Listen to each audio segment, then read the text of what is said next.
Hello friend, welcome to doubt classes. Friend, बहुत बहुत स्वागत है आपका डाउट क्लासेस में। तो फ्रेंड, इस वीडियो में हम डिस्कस करेंगे पीजीसीआईएल डिप्लोमा ट्रेनी का क्वेश्चन पेपर। तो ये क्वेश्चन पेपर जो है ये आपका 13/9/2018 में कंडक्ट हुआ था। तो इसके लगभग सभी टेक्निकल क्वेश्चन हम डिस्कस करेंगे। तो फ्रेंड, काफ़ी इम्पॉर्टेंट वीडियो है। तो चलिए फ्रेंड स्टार्ट करते हैं। तो फ्रेंड, सबसे पहले हम आपको बता दें जो पीजीसीआईएल का पेपर का पैटर्न है उसमें आपका 120 मिनट का आपको 120 मिनट यानी कि 2 आवर का आपका टाइम दिया जाता है, जिसमें आपका 120 आपका टेक्निकल क्वेश्चन पूछा जाता है ब्रांच से रिलेटेड और 50 क्वेश्चन आपके नॉन टेक का पूछा जाता है। तो टोटल अगर हम बात करें तो 170 क्वेश्चन पूछे जाते हैं 120 मिनट में। अगर हम नॉन टेक की भी बात करें तो नॉन टेक का ब्रेकडाउन जो होता है उसमें इंग्लिश आपका पूछा जाता है, देन आपका रीजनिंग पूछा जाता है, देन आपका मैथ पूछा जाता है। तो ये पूरा पोर्शन पूछा जाता है। तो चलिए फ्रेंड, हम सबसे पहले डिस्कस कर लेते हैं अपना टेक्निकल सेक्शन। तो चलिए देखते हैं पहला क्वेश्चन।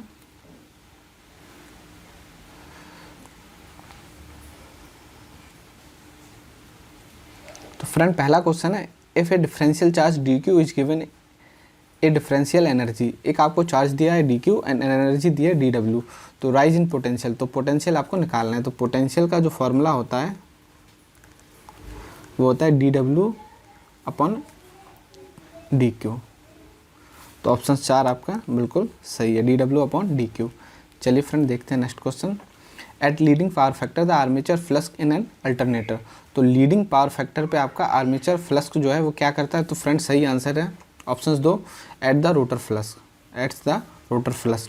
तो फ्रेंड, हम आपको बता दें इसमें जब यूनिटी पावर फैक्टर होता है तो हमारा यूनिटी जब पावर फैक्टर होता है तो क्रॉस मैग्नेटाइजिंग इफेक्ट रहता है आर्मेचर में, क्रॉस मैग्नेटाइजिंग। एंड देन अगर हम बात करें लीडिंग पावर फैक्टर पे फॉर अल्टरनेटर, तो लीडिंग के लिए मैग्नेटाइजिंग इफेक्ट रहता है। और अगर हम बात करें लैगिंग के लिए, तो लैगिंग के लिए डीमैग्नेटाइजिंग इफेक्ट रहता है। तो चलिए फ्रेंड, अब हम देखते हैं नेक्स्ट क्वेश्चन। नेक्स्ट क्वेश्चन है, a lightning discharge between cloud during a thunderstorm. तो फ्रेंड, एक आपको थंडरस्टॉर्म के जब थंडरस्टॉर्म होता है तो आपको चार्ज दिया हुआ है 10 क्यू, यानी कि क्यू आपको दिया हुआ है 10 coulomb. The time of discharge, time आपको दिया हुआ 10 मिली सेकेंड। तो ये आपका टी दिया हुआ है 10 millisecond. Determine average lightning current, तो आई आपका फॉर्मूला आपको याद होना चाहिए d q upon D T.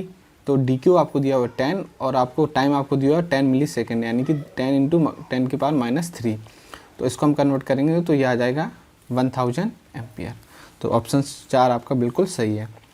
तो चलिए देखते हैं नेक्स्ट क्वेश्चन। क्वेश्चन नंबर 4 है आपका, the minimum number of diode required in a centre tap full wave rectifier. तो centre tap full wave rectifier friend क्या होता है? ये होता है आपका सेंटर टेप फुल वेव। तो सेंटर टेप में टेपिंग रहती है सेकेंडरी साइड की। तो centre tips full wave rectifier जो होता है वो कुछ इस तरह से बनता है आपका। यहाँ लोड लगा रहता है, तो एक डायोड ये रहता है, दूसरा डायोड नेगेटिव साइकिल में कंडक्ट करता है। तो 2 डायोड की आवश्यकता पड़ती है, जैसा कि आप सर्किट में देख पा रहे हो, एक डायोड ये, दूसरा ये। तो सही आंसर है 2 डायोड। अगर हम बात करें फ्रेंड हाफ वेव रेक्टिफायर में, तो हाफ वेव में 1 डायोड की ज़रूरत पड़ती है, फुल वेव में 2 डायोड। और अगर हम बात करें ब्रिज की, तो ब्रिज में आपका नीड पड़ती है 4 डायोड की। तो ये है आपका सही आंसर 2। नेक्स्ट क्वेश्चन है friend, the SI unit for energy. तो एसआई यूनिट एनर्जी की पूछी गई है। तो एनर्जी की जो एसआई यूनिट है वो है आपकी जूल। तो एसआई यूनिट है जूल। अगर हम बात करें फ्रेंड 1 किलोवाट आवर में आपका कितना जूल होता है? तो 3.6 इंटू 10 की पावर 6 जूल होता है। ये भी काफ़ी इंपॉर्टेंट है। देखते हैं next question, forbidden energy gap in an atom. तो फ्रेंड, इसमें पूछा गया फॉरवर्डन एनर्जी गैप आपका क्या रहता है? तो फ्रेंड, आपको हम बता दें कोई भी एटम रहता है तो उसमें 3 बैंड रहते हैं। एक सबसे नीचे रहता है वैलेंस बैंड, सबसे ऊपर रहता है कंडक्शन बैंड और बीच में जो रहता है आपका फॉरवर्डन एनर्जी गैप। तो फॉरवर्डन एनर्जी गैप जो रहता है आपका बैलेंस बैंड और कंडक्शन बैंड के बीच में होता है, जैसा कि आप देख पा रहे हैं। अगर हम बात करें कंडक्शन बैंड में, तो फ्री इलेक्ट्रॉन हमेशा कंडक्शन बैंड में ही पाए जाते हैं। तो सही आंसर है ऑप्शन 2। देखते हैं next question. Which of the following is the current controlled voltage source. तो फ्रेंड इसमें आपको वोल्टेज सोर्स बताना है और वो भी करंट कंट्रोल्ड है। तो वोल्टेज सोर्स का सबसे पहले तो फ्रेंड आपको सिंबल पता होना चाहिए। सिंबल जो रहता है, देखिए इस अगर ये करंट सोर्स है तो सिंबल ये रहेगा, वोल्टेज सोर्स है तो उसमें प्लस माइनस रहेगा। तो ये ऑप्शंस नहीं हो सकता, ये भी नहीं हो सकता, क्योंकि ये करंट सोर्स है। तो अगर हम बात करें वोल्टेज सोर्स में, तो वोल्टेज सोर्स का जैसा कि हमने कहा था कि साइन आपका ये होना चाहिए। तो ये है आपका वोल्टेज कंट्रोल वोल्टेज सोर्स, लेकिन ये है आपका वोल्टेज कंट्रोल करंट सोर्स। देखिए वोल्टेज की जो वैल्यू है वो किस पे डिपेंड कर रही है, करंट पे, आईसी पर। वीडी जो है आपका आर आईसी पे डिपेंड कर रहा है, यानी कि वोल्टेज सोर्स है लेकिन करंट कंट्रोल्ड है। चलिए फ्रेंड देखते हैं नेक्स्ट क्वेश्चन। तो आपका ये सही आंसर है। देखते हैं नेक्स्ट क्वेश्चन।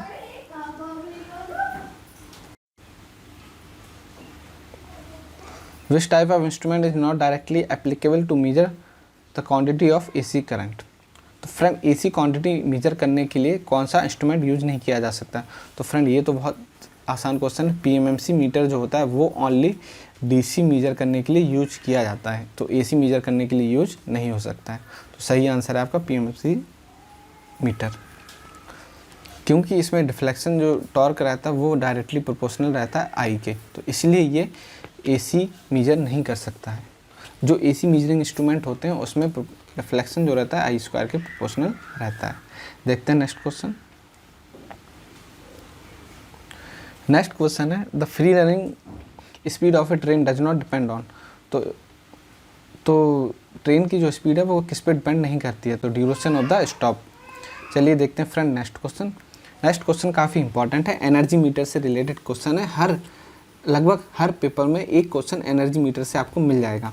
तो देखिए क्या दिया हुआ है, एनर्जी मीटर डिस्क 10 रेवोल्यूशन यानी कि नंबर ऑफ रोटेशन दिए हुए हैं, 10 मिनट में आपका घूमती है। वैन लोड आपको दिया हो 600 वाट। तो connected to it the meter constant आपको निकालना है। तो मीटर कांस्टेंट जो आपका रहता है फ्रेंड, मीटर कांस्टेंट वो रहता है रेवोल्यूशन पर किलोवाट आवर। तो रेवोल्यूशन पर किलोवाट आवर ये आपका फार्मूला रहता है मीटर कांस्टेंट का। तो चलिए ये फार्मूला हम लगा देते हैं। तो रेवोल्यूशन आपको दिए हुए हैं 10, किलोवाट आपको दिए हुए हैं 600, यानी कि 600 वाट दिए तो इसको किलोवाट में बदलेंगे तो 1000 का डिवीजन हो जाएगा, 1000 का डिवीजन हो जाएगा। आवर में आपको मिनट दिए हुए हैं तो इसको आवर में बदल लीजिए, 10/6। तो ये हो जाएगा आपका पूरा फार्मूला। तो ये 10 और ये 1000 ऊपर जाएगा, 6 ऊपर जाएगा, यानी कि ये 60 ऊपर जाएगा। तो ये यहाँ और ये 1000 और ये 600 इंटू 10, माफ़ कीजिए फ्रेंड ये 10 है। तो अगर हम इसको काटें 1 2 3 जीरो कट जाएंगे, 1 2 3 ये कट गए, 6 से ये 6 कट गया। तो आपका आ गया फ्रेंड 100 मीटर कांस्टेंट, आंसर सही। तो फ्रेंड काफ़ी इंपॉर्टेंट क्वेश्चन था। इसमें बस आपको फार्मूला याद रखना है कि मीटर कांस्टेंट जो होता है वो आपका रेवोल्यूशन पर किलोवाट आवर होता है। देखते हैं friend next question. Friend next question जो है वो काफ़ी इंपॉर्टेंट है, बहुत इंपॉर्टेंट क्वेश्चन है। तो चलिए इसको देख लेते हैं। इसमें आपको एवरेज वैल्यू निकालनी है। तो एवरेज वैल्यू का सबसे पहले आपको फार्मूला पता होना चाहिए। तो एवरेज वैल्यू का फार्मूला निकालने के लिए होता है area upon time period, area upon time period. तो एक फार्मूला ये होता है, दूसरा और होता है। तो सबसे पहले हम एरिया अपॉन टाइम पीरियड, तो एरिया बराबर आपका होता है। तो अगर हम बात करें, देखिए इस पोर्शन का एरिया निकाल लेंगे हम, इसका पोर्शन का, दूसरे पोर्शन का, और ये तीसरे पोर्शन का एरिया निकाल लेंगे। ये मान लीजिए पहला है, ये दूसरा है और ये तीसरा पोर्शन है। तो तीनों का एरिया निकाल के अपॉन टाइम पीरियड कर देंगे। तो पहले ट्रायंगल का जो एरिया होगा वो 1/2। तो ट्रायंगल का जो एरिया होता है वो 1/2 आधा बेस लंबाई इंटू ऊंचाई। तो ये हो जाएगा आपका अल्फ़ा इंटू FM। देखिए बेस और height, 1/2 base into height, plus rectangular का जो होता है वो हाइट इंटू बेस। तो ये हाइट आपका हो जाएगा FM और इंटू बेस में आपका हो जाएगा pi minus alpha.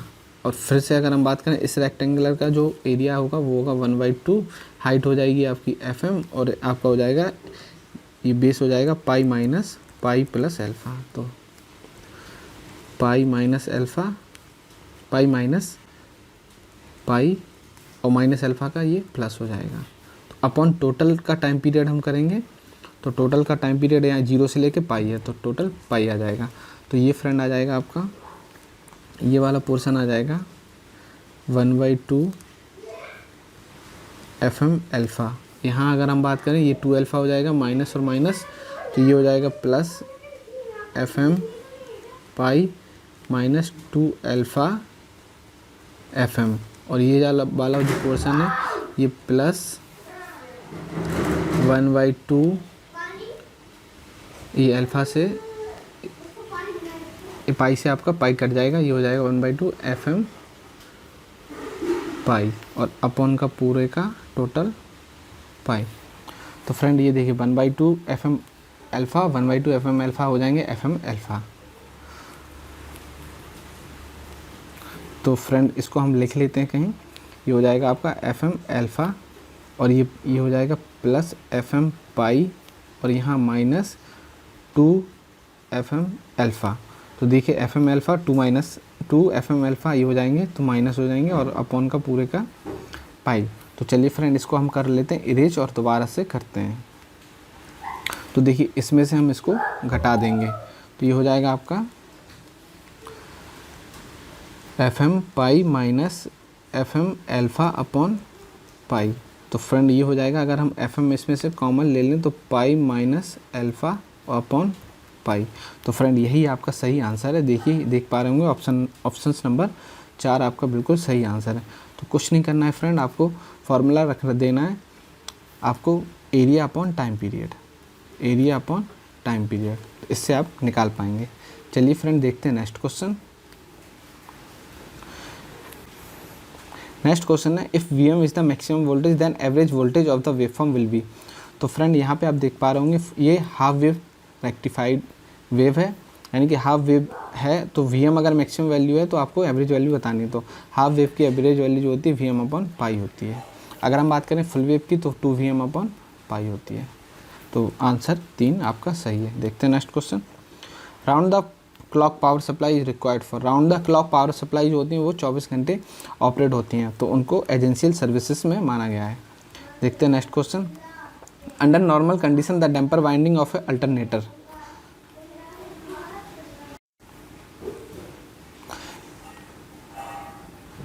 Under normal condition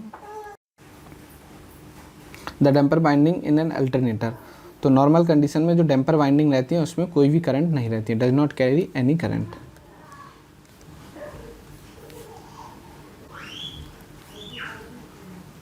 does not carry any current. देखते हैं नेक्स्ट क्वेश्चन।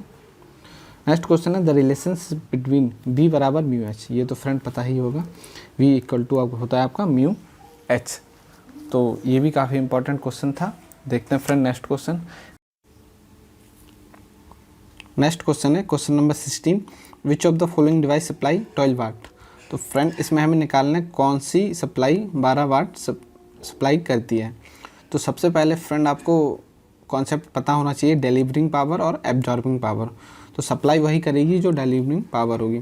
तो कौन सी सप्लाई डिलीवर कर रही है और कौन सी एब्जॉर्ब कर रही है, इसको निकालने के लिए आपका सीधा कॉन्सेप्ट है, अगर करंट माइनस से एंटर हो रही है, अगर जो करंट है आपकी I माइनस से एंटर हो रही है प्लस से एग्जिट हो रही है, तो जो पावर है आपकी वो है डिलीवरिंग पावर, यानी कि सप्लाई कर रही है। अगर जो करंट है आपकी I प्लस से एंटर हो रही है और माइनस से एग्जिट कर रही है, तो ये है आपकी एब्जॉर्बिंग पावर। तो ये है आपकी एब्जॉर्बिंग पावर। तो सबसे पहले आपको निकालना है सप्लाई क्या क्या कर रहे हैं। तो डिलीवरिंग वाली आप निकाल लीजिए। देखिए यहाँ प्लस से एंटर हो रही है पहले फिगर में और माइनस से एग्जिट हो रही है, तो ये आपकी एब्जॉर्बिंग है। तो ये आंसर नहीं हो सकता है। सेकेंड ऑप्शन में माइनस से एंटर कर रही है प्लस से एग्जिट कर रही है, तो ये आपका डिलीवरिंग है, ये आंसर हो सकता है। थर्ड में आपका माइनस से एंटर कर रही है प्लस से एग्जिट कर रही है, तो आपका माइनस से एंटर कर रही है प्लस से एग्जिट कर रही है, तो ये भी आपकी डिलीवरिंग है, ये आंसर हो सकता है। फोर्थ में आपका प्लस से एंटर कर रही है और माइनस से एग्जिट कर रही है, तो ये एब्जॉर्बिंग है, तो ये आंसर आपका नहीं हो सकता है।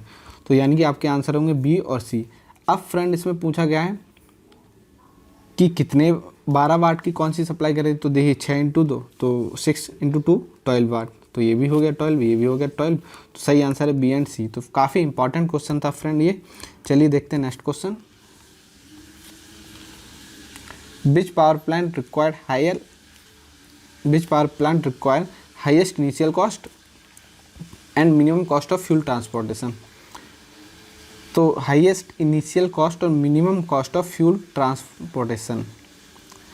तो हाईएस्ट इनिशियल कॉस्ट जो होती है आपकी वो होती है, देखिए फ्रेंड, हाइड्रो प्लांट में भी होती है और न्यूक्लियर प्लांट में भी होती है, लेकिन जो फ्यूल ट्रांसपोर्टेशन चार्ज लगता है वो आपका सिर्फ न्यूक्लियर में ही लगता है, क्योंकि हाइड्रो में फ्यूल ट्रांसपोर्टेशन चार्ज की आवश्यकता नहीं होती है। तो सही है आपका न्यूक्लियर पावर प्लांट। काफ़ी स्टूडेंट ने गलती की है और हाइड्रो पावर प्लांट पे टिक किया है, लेकिन आपको समझना होगा कि हाइड्रो पावर प्लांट में फ्यूल ट्रांसपोर्टेशन की आवश्यकता नहीं होती है, क्योंकि रिवर और डैम जो होते हैं उसमें वाटर का कोई ट्रांसपोर्टेशन चार्ज नहीं लगता है। तो सही आंसर है न्यूक्लियर पावर प्लांट। देखते हैं नेक्स्ट क्वेश्चन। नेक्स्ट क्वेश्चन है फ्रेंड, एनर्जी दी हुई है आपको 500 जूल, उसके बाद आपको करंट दी हुई है, आई दी हुई है, which has a duration of 5 millisecond, time period दिया हुआ है, डिटरमाइन द एवरेज वोल्टेज। तो आपको वी निकालना है, तो वी बराबर आपका होगा जाएगा ई अपॉन टी। तो देखिए ई इक्वल टू होता है वी आई और टी, तो आपको निकालना है फ्रेंड वोल्टेज निकालना है, तो वी इक्वल टू हो जाएगा ई अपॉन आई इंटू टी। तो ई आपको दिया है 500 जूल, आई आपको दिया हुआ है 40 एम्पियर और टी आपको दिया है 5 मिली सेकेंड। टी आपको दिया है 5 मिली सेकेंड, तो 5 इंटू 10 की पावर -3। तो फ्रेंड इसको हम यहाँ लिख लेते हैं, तो ये हो जाएगा 500 इंटू 10 की पावर, ये 10 की पावर 3 जो है ऊपर जाएगा तो 1000 अपॉन ऊपर चला जाएगा और 4 5 जा 200, तो ये हो जाएगा आपका 200। तो 00 से आप 00 काट दीजिए, 2 से आप ये काट दीजिए 5, तो ये आपका हो जाएगा 2500 वोल्ट। तो सही आंसर है ए 2500 वोल्ट। देखते हैं नेक्स्ट क्वेश्चन। नेक्स्ट क्वेश्चन है question number 90। 50 hertz 220 volt is applied to full wave rectifier. इतना फुल वेव रेक्टिफायर में अप्लाइड किया जा रहा है। इट्स आउटपुट फ्रिक्वेंसी इज, तो फ्रेंड आपको हम बता दें हाफ वेव रेक्टिफायर जो होता है उसमें जो आउटपुट फ्रिक्वेंसी होती है इनपुट फ्रिक्वेंसी की बराबर होती है। फुल वेव रेक्टिफायर जो होता है उसमें जो आउटपुट फ्रिक्वेंसी होती है फुल वेव इनपुट की डबल होती है। तो अगर इनपुट 50 हर्ट्स है तो आउटपुट होगी 100 हर्ट्स। देखते हैं next question. Hysteresis loss and eddy current loss are used in induction heating of the steel. Hysteresis loss और ईडी करंट जो लॉस होते हैं यानी कोर लॉस जो होते हैं वो आपके induction heating of the steel में यूज करते हैं, इंडक्शन हीटिंग के लिए जनरली यूज करते हैं। बात करते हैं अगले क्वेश्चन के। अगला क्वेश्चन है 21 क्वेश्चन कह रहा है फ्रेंड आपको वी दिया हुआ है, आई दिया हुआ है, तो पावर आपको निकालनी है, तो पी आपका होगा वी इंटू आई। तो वी आपको दिया 4 cos 3t, आई दिया हुआ है आपको 1/12 sin 3t। 4 से आप क्रॉस कर दीजिए तो ये हो जाएगा 3, तो ये हो जाएगा 1/3 sin 3t cos 3t। अब क्या करेंगे फ्रेंड, 2 का ऊपर नीचे मल्टीप्लाई कर दीजिए, 2/6 sin 3t cos 3t, तो 2 sin a cos b, तो sin a प्लस b, तो ये हो जाएगा आपका फॉर्मूला। तो 1/6 sin a प्लस b यानी कि sin 3t प्लस 3t 60। तो सही ऑप्शन है 1/6 sin 60 वाट। आंसर आ गया फ्रेंड। देखते हैं next question. Why is a synchronous machine called a double excited machine. तो डबल एक्साइटेड मशीन जो होती है उसमें डबल सप्लाई दी रहती है, एसी एंड डीसी दोनों, और रोटर और स्टेटर को दी जाती है। तो फ्रेंड क्योंकि इसमें दोनों टाइप की सप्लाई होती है इसे बोला जाता है डबल एक्साइटेड मशीन। देखते हैं नेक्स्ट क्वेश्चन। नेक्स्ट क्वेश्चन है the SI unit of illuminance is. तो एसआई यूनिट इल्यूमिनेंस की जो होती है वो होती है लक्स। देखते हैं नेक्स्ट क्वेश्चन। नेक्स्ट क्वेश्चन है question number 24। Determine the resistance of 1 kilometre strip. तो आपको एल दिया हुआ है, of A copper of A rectangular cross section आपको दिया हुआ है इतना बाई इतने का। अज्यूम स्पेसिफिक रेजिस्टेंस आपको रो दिया हुआ है, तो आपको आर निकालना है। तो फ्रेंड कुछ नहीं करना, आर इक्वल टू रो का आपका रो ही दिया हुआ है, एल का आपका दिया हुआ है 1 किलोमीटर यानी कि 1000 मीटर। उसके बाद एरिया आपको देखिए ये सेंटीमीटर में दिया हुआ तो इसको मीटर में कन्वर्ट कर लीजिए, 2.5/100 इंटू 0.05/100।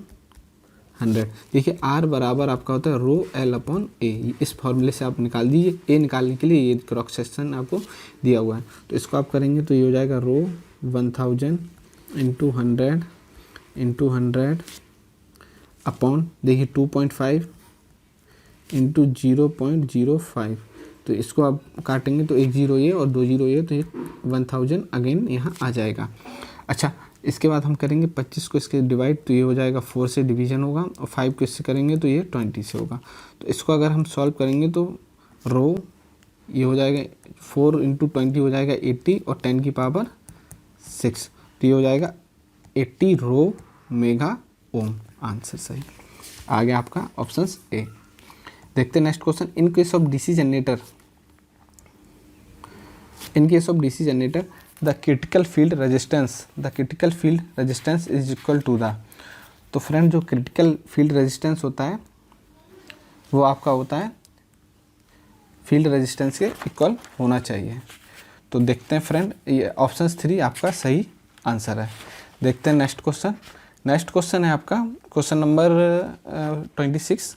तो 26 आपका क्वेश्चन कह रहा है the most efficient form of damping employed in electrical medium, तो सबसे अच्छी डैम्पिंग कौन सी होती है, तो होती है eddy current damping.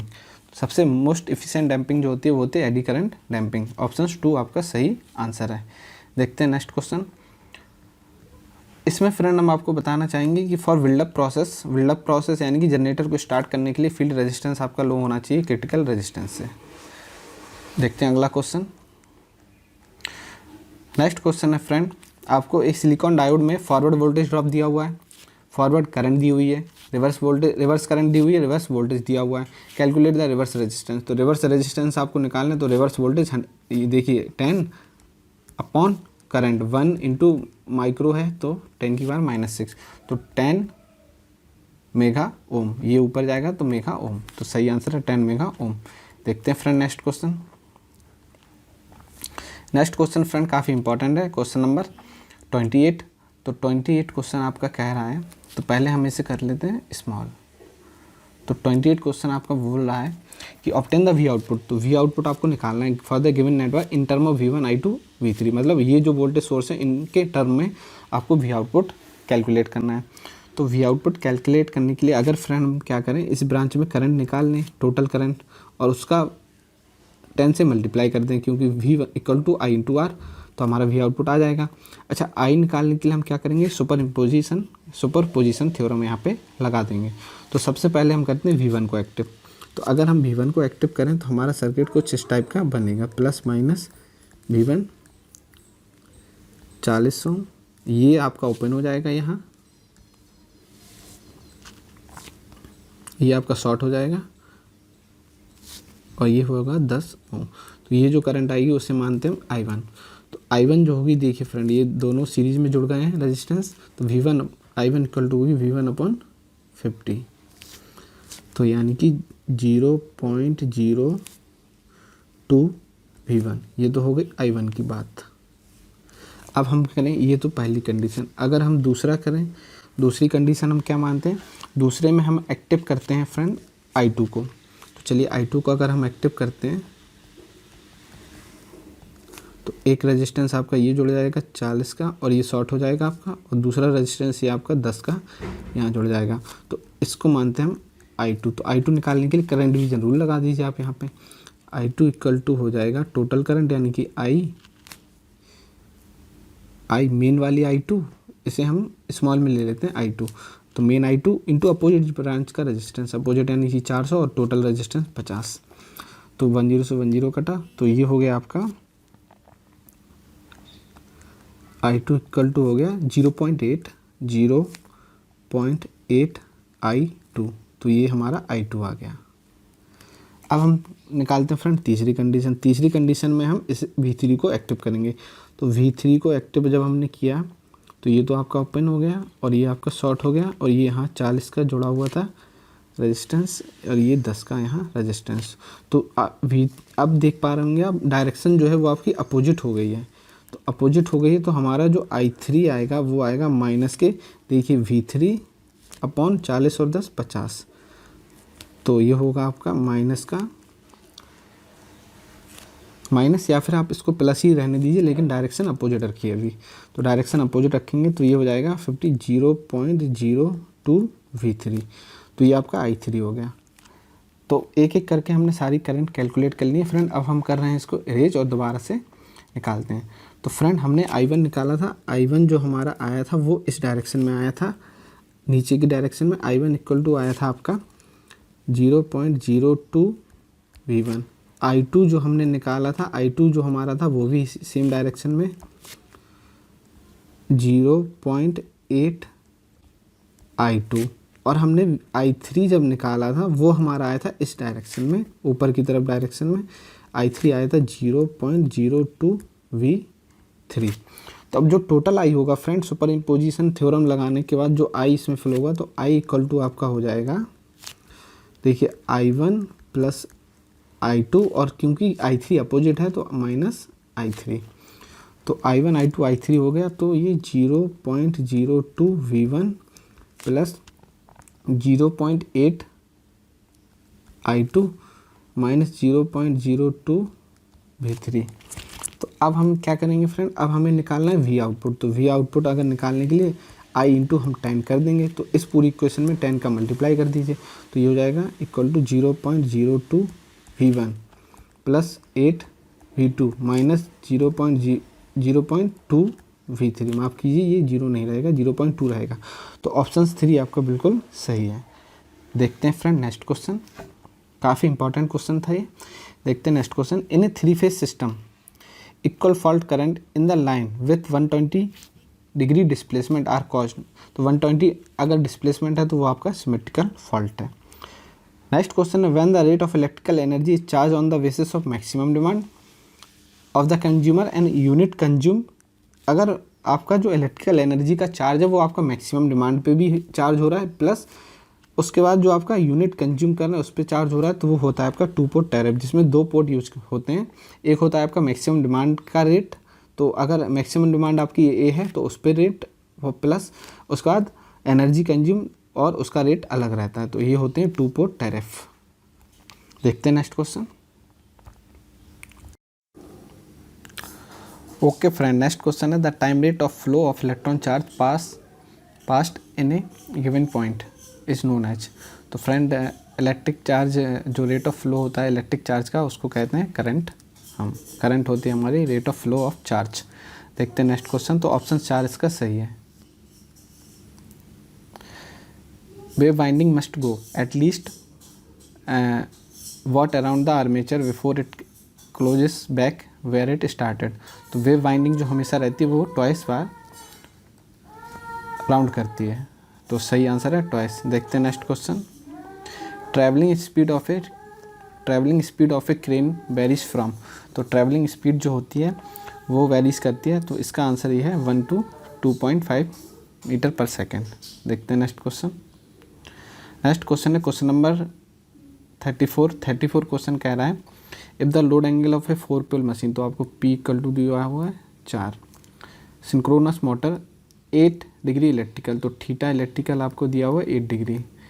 In what value in mechanical degrees, its value in mechanical degrees. तो आपको बताना है थीटा मैकेनिकल आपको फाइंड करना है।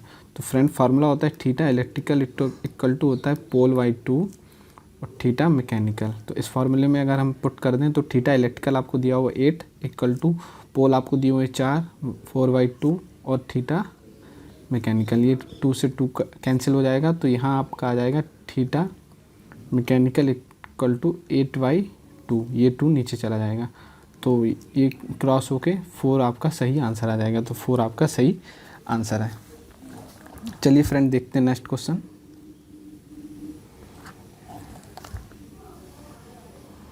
नेक्स्ट क्वेश्चन है, a reciprocating pump which is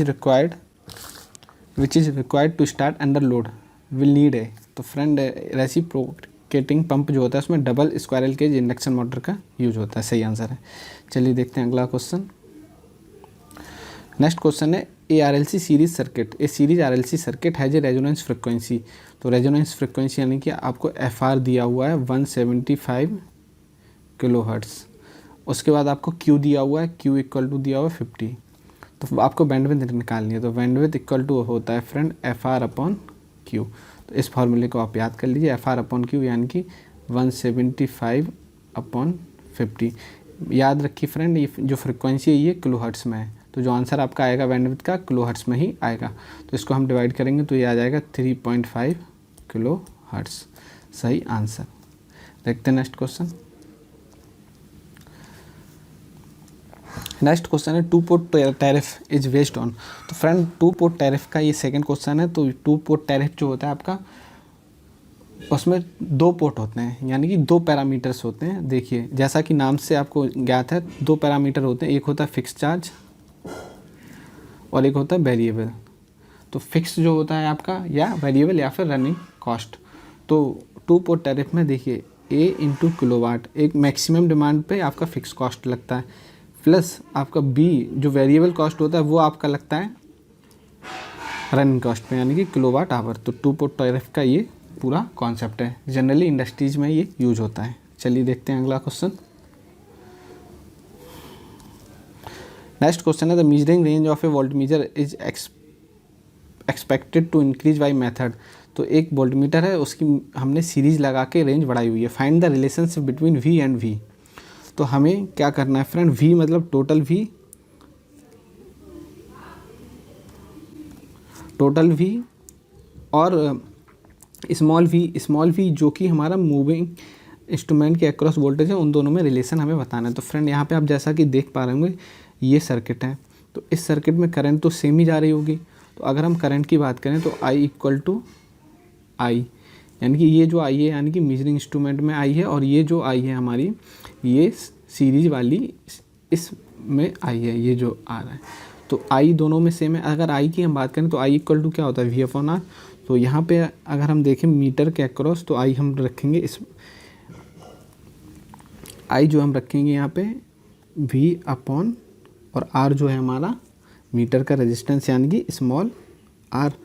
और ये जो आई रखेंगे हम यहाँ पे, जो आई हम लेंगे यहाँ पे लेंगे, देखिए वोल्टेज क्या है V-V, कैपिटल V और माइनस स्मॉल v को हम इस तरह से रिप्रेजेंट करते हैं अपॉन कैपिटल R। देखिए ये वाला R, तो I इक्वल टू R हो गया। तो अब हम क्या करेंगे, कैपिटल R को हम यहाँ ले लेंगे और स्मॉल r और स्मॉल v को हम यहाँ ले लेंगे। अब देखिए इससे ये कट जाएगा, तो capital R upon small r equal to V/V -1। तो अगर हम रिलेशनशिप की बात करें तो V/V इक्वल टू ये कैपिटल R अपॉन R +1। तो ये आपका रिलेशनशिप आ गया फ्रेंड। देखिए कुछ नहीं करना था, करंट आपको सेम रखनी थी। चलिए देखते हैं नेक्स्ट क्वेश्चन। नेक्स्ट क्वेश्चन है आपका friend, which of the following method is conventional method of electrical energy generation. तो इनमें से कौन सा मेथड है जो इलेक्ट्रिकल एनर्जी जनरेशन के लिए कन्वेंशनल मेथड है। तो नॉन कन्वेंशनल मेथड जो होते हैं, जो एक होता है कन्वेंशनल मेथड। तो फोटोवोल्टाइक सेल नॉन कन्वेंशनल है, फ्यूल सेल नॉन कन्वेंशनल है, विंड एनर्जी नॉन है। तो ये आपका कन्वेंशनल जो होता है थर्मल पावर प्लांट। देखते हैं next question, the ratio of intensity of magnetization to the magnetizing force. तो मैग्नेटाइजेशन और मैग्नेटाइजेशन फोर्स के रेशियो को हम कहते हैं फ्रेंड ससेप्टिबिलिटी। तो फ्रेंड ससेप्टिबिलिटी हम आपको बताना चाहेंगे, ससेप्टिबिलिटी जो होती है वो किसी भी सर्किट में क्या होती है, how much magnetic material magnetise, मतलब कोई मैग्नेटिक मटेरियल कितना मैग्नेटाइज हो रहा है in an applied magnetic field, किसी मैग्नेटिक फील्ड में। तो फ्रेंड ससेप्टिबिलिटी जो होती है आपकी मैग्नेटाइजेशन अपॉन फील्ड इंटेंसिटी का रेशियो होती है। तो सही आंसर है आपका ससेप्टिबिलिटी। देखते हैं नेक्स्ट क्वेश्चन। नेक्स्ट क्वेश्चन है friend, if n resistor with r each resistor are connected in parallel. तो आर आपके रजिस्टर जो हैं n number of resistor parallel में जोड़ दिए गए हैं। तो आपको क्या निकालना है, equivalent resistance of the network. तो इक्विवेलेंट जो होगा R/N हो जाएगा। देखते हैं next question, how will you extend the range of measurement in case of ammeter and voltmeter. तो आपको बताना है अमीटर और वोल्टमीटर में रेंज आप कैसे बढ़ाएंगे। तो रेंज अमीटर में अगर आपको बढ़ाना है तो शंट लगाना होगा, और वोल्टमीटर में क्या करना होगा, वोल्टमीटर में आपको सीरीज लगाना होगा। देखिए तो सही ऑप्शन है ऑप्शन 4। देखते हैं नेक्स्ट क्वेश्चन। नेक्स्ट क्वेश्चन है आपका फ्रेंड, आपको हाफ वेव रेक्टिफाई वेव की RMS वैल्यू दी हुई है, एवरेज वैल्यू दी हुई है। तो देखिए RMS वैल्यू दी हुई है Im/2 और एवरेज वैल्यू जो आपको दी हुई है Im/π। तो आपको निकालना है फॉर्म फैक्टर। तो फ्रेंड फॉर्म फैक्टर का आपको फॉर्मूला याद होना चाहिए, RMS अपॉन एवरेज। तो RMS यानी कि IM/2, IM/पाई, IM से IM क्रॉस हो जाएगा तो ये हो जाएगा आपका π/2। तो सही आंसर है आपका π/2, सही आंसर है। देखते हैं next question. What is the required illuminance level for important shopping centre. तो फ्रेंड ये होता है आपका 30 लुमिनेंस पर मीटर स्क्वायर।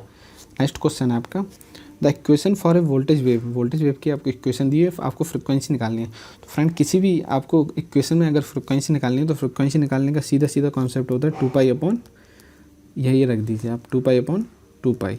तो ये हो जाएगा आपका 1 किलोहर्ट्ज़ फ्रिक्वेंसी। या फिर अगर हम बात करें ये आपका होता है 2πf, अगर हम देखेंगे इसमें इक्वल टू है 2π, तो f आपका कितना हो जाएगा 2π अपॉन 2π। तो ये आपकी हो गई फ्रिक्वेंसी 1 हर्ट्ज़, सही आंसर। चलिए देखते हैं नेक्स्ट क्वेश्चन। नेक्स्ट क्वेश्चन है फ्रेंड आपका the battery of a flash light develop 3 volt.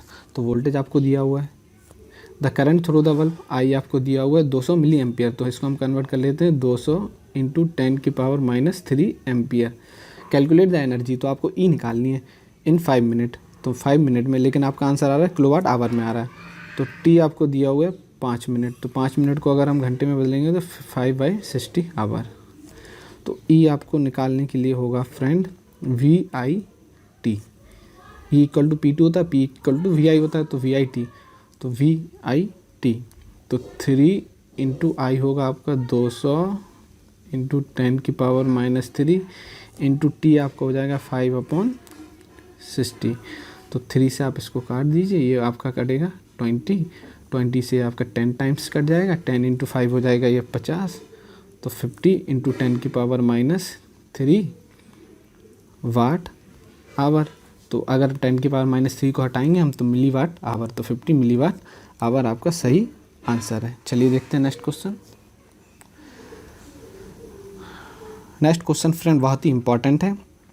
Find the value of V1 and V2। V1 and V2 की वैल्यू निकालनी है आपको। IS आपको दिया हुआ है 25 मिली एम्पियर। देखिए IS आपको 25 मिली एम्पियर दिया हुआ है, R1 दिया हुआ है, R2 दिया हुआ है। तो कुछ नहीं करिए फ्रेंड, आप I इक्वल टू क्या होता है, R1 R2 दिया हुआ है, I इक्वल टू या V1 इक्वल टू आपका होगा I इंटू R, सीधा सीधा आप पुट कर दीजिए। लेकिन फ्रेंड यहाँ पे पोलरिटी बहुत ज़्यादा इंपॉर्टेंट है। देखिए V1 की जो पोलरिटी है वो माइनस से प्लस में आपको निकालनी है, जबकि करंट आपके एंटर हो रही है माइनस से, तो इसकी जो पोलरिटी है वो अपोजिट आएगी। तो V1 इक्वल टू हो जाएगा 4 इंटू 25, तो ये हो जाएगा मिली एम्पियर। तो ये 100 मिली वोल्ट यानी कि 0.1 वोल्ट। लेकिन V1 की अभी जो पोलरिटी हमने निकाली वो प्लस इस साइड और माइनस इस तरफ निकाली है। तो अगर हम V1 की बात करें जो हमें क्वेश्चन में निकालनी है तो ये हो जाएगी -0.1 वोल्ट। तो ये तो हमारा V1 आ गया। इसी तरह V2 निकालने के लिए हम क्या करेंगे, देख V2 की पोलरिटी बिल्कुल सेम है, क्योंकि करंट हमेशा प्लस से एंटर हो रही है, माइनस से एग्जिट हो रही है। तो R2 की वैल्यू हमारे पास दी हुई है 8 ओम इंटू आई की वैल्यू 25 मिली एम्पियर। तो ये हो जाएगा 200 मिली वोल्ट यानी कि 0.2 वोल्ट। तो ये आपका आंसर आ गया 0.2 वोल्ट और -0.1 वोल्ट सही आंसर है। देखते हैं नेक्स्ट क्वेश्चन।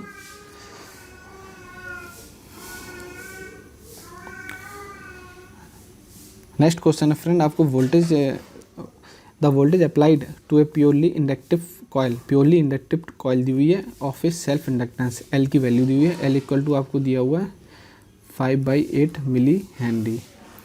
तो इसको हम कन्वर्ट कर लेते हैं 5/π इंटू 10⁻³ बाय द इक्वेशन, और आपको वोल्टेज दिया हुआ है। अब find the equation of the resulting current. तो करंट की इक्वेशन आपको निकालनी है। तो इंडक्टर में फ्रेंड क्या होता है आपका V इक्वल टू होता है L di/dt। अगर हम I की बात करें तो I आपका हो जाएगा 1/L v/dt। तो अगर इस इक्वेशन से आप इसको निकालेंगे तो आपका आंसर आ जाएगा। तो आंसर निकालने के लिए इसको हम छोटा कर लेते हैं, इसको हम कर लेते हैं छोटा, जगह बना लेते हैं। तो हमारा I इक्वल टू हमको फॉर्मूला रखना है 1/L v/dt, ये वाला फार्मूला हमको पुट करना है। तो चलिए पुट करते हैं तो एल हमारा था 1/5 इंटू 10⁻³ अपॉन पाई। वोल्टेज का आप इंटीग्रेशन कर दीजिए, तो 100 साइन 100 पाई टी और प्लस 75 साइन 500 पाई टी, और डी टी के सापेक्ष आपका इंटीग्रेशन हो जाएगा। तो देखिए ये वाला पाई ऊपर चला जाएगा, 10⁻³ ऊपर चला जाएगा, तो इसको हम ले लेते हैं यहाँ। तो ये हो जाएगा 1000 पाई अपॉन 5। अभी कोई भी चीज़ मत काटिए, अब इसका इंटीग्रेशन होगा तो ये आपका आ जाएगा 100 कॉस पाई टी। देखिए साइन का इंटीग्रेशन होगा तो माइनस आगे आ जाएगा, अपॉन ये 100 पाई टी और 100 पाई नीचे आ जाएगा। इसी तरह -75 कॉस 500 पाई टी अपॉन 500 पाई। तो इसको फ्रेंड अगर हम सॉल्व करेंगे तो सीधा सीधा हमारा आ जाएगा। अगर आप इसको सॉल्व करिए देखिए तो 100 से ये 100 कट जाएगा, पाई से पाई कॉमन लेके पाई कॉमन कट जाएगा आपका, 100 से 100 कट जाएगा, तो ये ऊपर आपका आएगा लगभग 200 माइनस का 200 कॉस 100 पाई टी और माइनस का यहाँ आएगा 30 cos 500 pi T.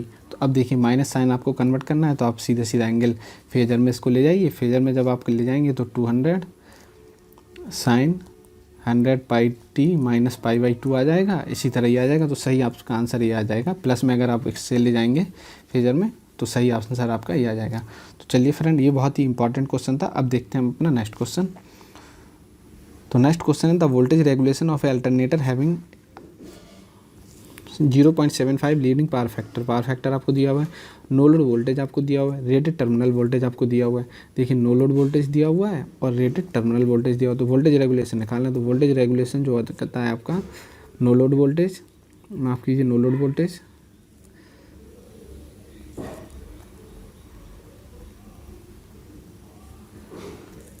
No load voltage and rated voltage upon rated voltage. तो ये हो जाएगा 3000 इंटू 100, तो ये हो जाएगा -600 अपॉन 3000 इंटू 100। तो 6 से ये कट जाएगा 5 बार, तो ये हो जाएगा -20% आपका वोल्टेज रेगुलेशन आ गया। तो -20% सही आंसर है। चलिए देखते हैं नेक्स्ट क्वेश्चन। नेक्स्ट क्वेश्चन है which of the following method is not used as a damping torque in measuring instrument. तो मीजरिंग इंस्ट्रूमेंट में डैम्पिंग टॉर्क कौन सा मेथड? एयर फ्रिक्शन डैम्पिंग हम यूज़ करते हैं, एडी करंट डैम्पिंग यूज़ करते हैं, ग्रेविटी कंट्रोल हम यूज़ नहीं करते हैं, फ्लूइड फ्रिक्शन हम यूज़ करते हैं। तो चलिए देखते हैं अगला क्वेश्चन। अगला क्वेश्चन है फ्रेंड, ये क्वेश्चन काफ़ी इंपॉर्टेंट है। एन इलेक्ट्रिक मोटर ऑपरेटिंग, ये क्वेश्चन काफ़ी इंपॉर्टेंट है। Electric motor operating from 220 volt, 220 volt पे ऑपरेट हो रही है, टेक्स करंट आपको दी हुई, द मोटर हैज एफिशिएंसी, तो एफिशिएंसी आपको दी हुई है, डिटरमाइन द आउटपुट वोल्टेज, तो एफिशिएंसी आपका होता है आउटपुट अपॉन इनपुट। तो आउटपुट आपका हो जाएगा इनपुट इनटू एफिशिएंसी, तो आपका आउटपुट हो जाएगा एफिशिएंसी 0.8 इंटू इनपुट आपका करंट इंटू वोल्टेज। मोटर में आप इनपुट क्या देते हैं? वोल्टेज ही देते हैं ना। तो 220 इंटू 8, तो इसको आप मल्टीप्लाई करेंगे, आपका 4008 वाट आपका आंसर आ जाएगा। देखते हैं नेक्स्ट क्वेश्चन। नेक्स्ट क्वेश्चन है by using bundle conductor what will be the effect on the critical voltage required for the formation of corona. तो अगर हम बंडल वोल्टेज का यूज़ करेंगे तो हमारा जो कोरोना की क्रिटिकल वोल्टेज होगी वो क्या होगी? हमेशा इंक्रीज होगी। देखते हैं अगला question. The kV rating of a ordinary 2 winding transformer is increase when connected as an auto transformer. जब हमारा ऑर्डिनरी ट्रांसफार्मर ऑटो ट्रांसफार्मर की तरह यूज होता है तो उसका केवी रेटिंग हमेशा इंक्रीज होता है, क्योंकि उसमें ऑटो ट्रांसफार्मर में जो एनर्जी ट्रांसफ़र होती है वो कंडक्टिवली भी होती है और इंडक्टिवली होती है। अगर हम बात करें केवीए निकालने के लिए तो इंडक्टिवली अगर हम निकालेंगे तो ये होता है फॉर्मूला और कंडक्टिवली अगर हम निकालेंगे तो फार्मूला होता है ए, और ए इक्वल टू होता है हमारा हाई वोल्टेज रेटिंग अपॉन लो वोल्टेज रेटिंग। तो सही आंसर है 1। चलिए देख लेते हैं अगला क्वेश्चन। अगला क्वेश्चन है व्हाट इज़ द वैल्यू, ये काफ़ी इंपॉर्टेंट क्वेश्चन है। What is the value of the current I, तो current I in the given network t equal to 6 second. तो 6 सेकेंड पे आपको करंट की वैल्यू बतानी। तो 6 सेकेंड पे देखिए फ्रेंड, अगर हम 6, ये वाला स्विच जो है वो 3 सेकेंड पे ओपन हो जाएगा और ये वाला 5 सेकेंड पे क्लोज हो जाएगा। तो टी इक्वल टू 6 सेकेंड पे हमारा जो सर्किट बनेगा वो कुछ इस तरह बनेगा, प्लस माइनस 12 वोल्ट, 5 पे क्लोज तो ये 6 पे भी क्लोज ही रहेगा, और ये आपका 3 किलो ओम और ये आपका ओपन हो जाएगा, क्योंकि ये तो 3 सेकेंड में ही ओपन हो रहा है, 6 वोल्ट। तो आपको करंट निकालने, तो आई इक्वल टू होगा फ्रेंड 12/3 किलो ओम, तो यानी कि 4 मिली एम्पियर आपका सही आंसर है। 4 एम्पियर नहीं होगा फ्रेंड, 4 मिली एम्पियर होगा, क्योंकि आर की वैल्यू किलो ओम में दी हुई है। तो चलिए देख लेते हैं next question. Friend let d q be the differential charge, d q आपको डिफरेंशियल चार्ज दिया हुआ है, डी डब्ल्यू आपको डिफरेंशियल एनर्जी दी हुई है, the rate of change of energy, तो ई आपको निकालना है विथ टाइम, तो एनर्जी निकालनी है आपको टाइम के साथ। तो फ्रेंड आपको बताना चाहिए वी इक्वल टू होता है आपका, वी इक्वल टू आपका होगा डी डब्ल्यू upon d q, and I equal to आपका होता है d q upon D T. तो आपका एनर्जी आपका हो जाएगा ई इक्वल टू हो जाएगा वी इंटू आई। तो rate of change of energy आपका हो जाएगा डी डब्ल्यू upon d Q into D q upon D T. सही ऑप्शन है ऑप्शन 1। तो चलिए देखते हैं नेक्स्ट क्वेश्चन।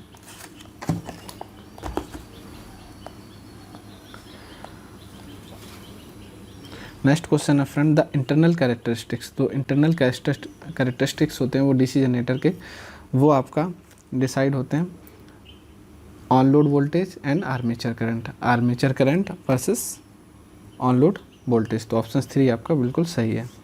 अगला क्वेश्चन देख लेते हैं। अगला क्वेश्चन है आपका a wire of length of 50 centimetre, तो वायर की आपको लेंथ दी हुई है 50 सेंटीमीटर, तो ये हो जाएगा 50 into 10⁻⁻2 metre L, moves at right angle to its length, आपको वेलोसिटी दी हुई है वी इक्वल टू दी हुई है 50 metre per second in a uniform magnetic field density, तो आपको वी दिया हुआ है 1 weber per metre square.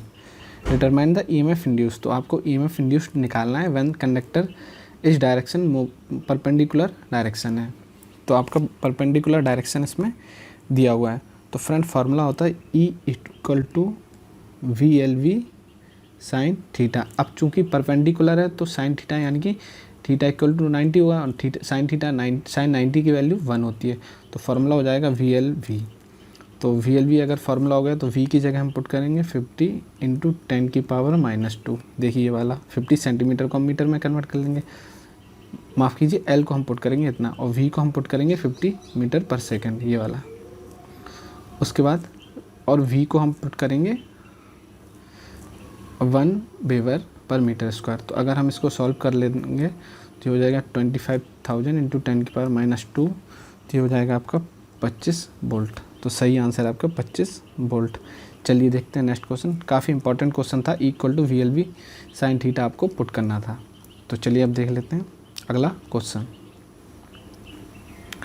Next question है कैलकुलेट द करंट, आपको करंट कैलकुलेट करनी है इन ए सर्किट। आपको वी एस दिया हुआ है, आई एस दिया हुआ है, आर दिया हुआ है, आपको आई एस दिया हुआ है, वी एस दिया हुआ है, आर दिया हुआ है, तो आपको वी कैलकुलेट करनी है। तो फ्रेंड इसमें आप सुपर पोजिशन थ्योरम लगा दीजिए। तो सबसे पहले हम क्या करते हैं,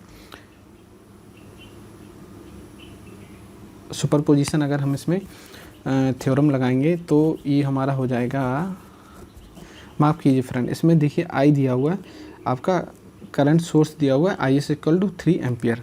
तो अगर आपका करंट सोर्स आइडियल दिया हुआ है तो उसके पैरेलल में आप कुछ भी लगा दीजिए, वो काउंट नहीं होगा। तो जो आपकी आई एस करंट होगी वही करंट मेन सर्किट में फ़्लो होगी।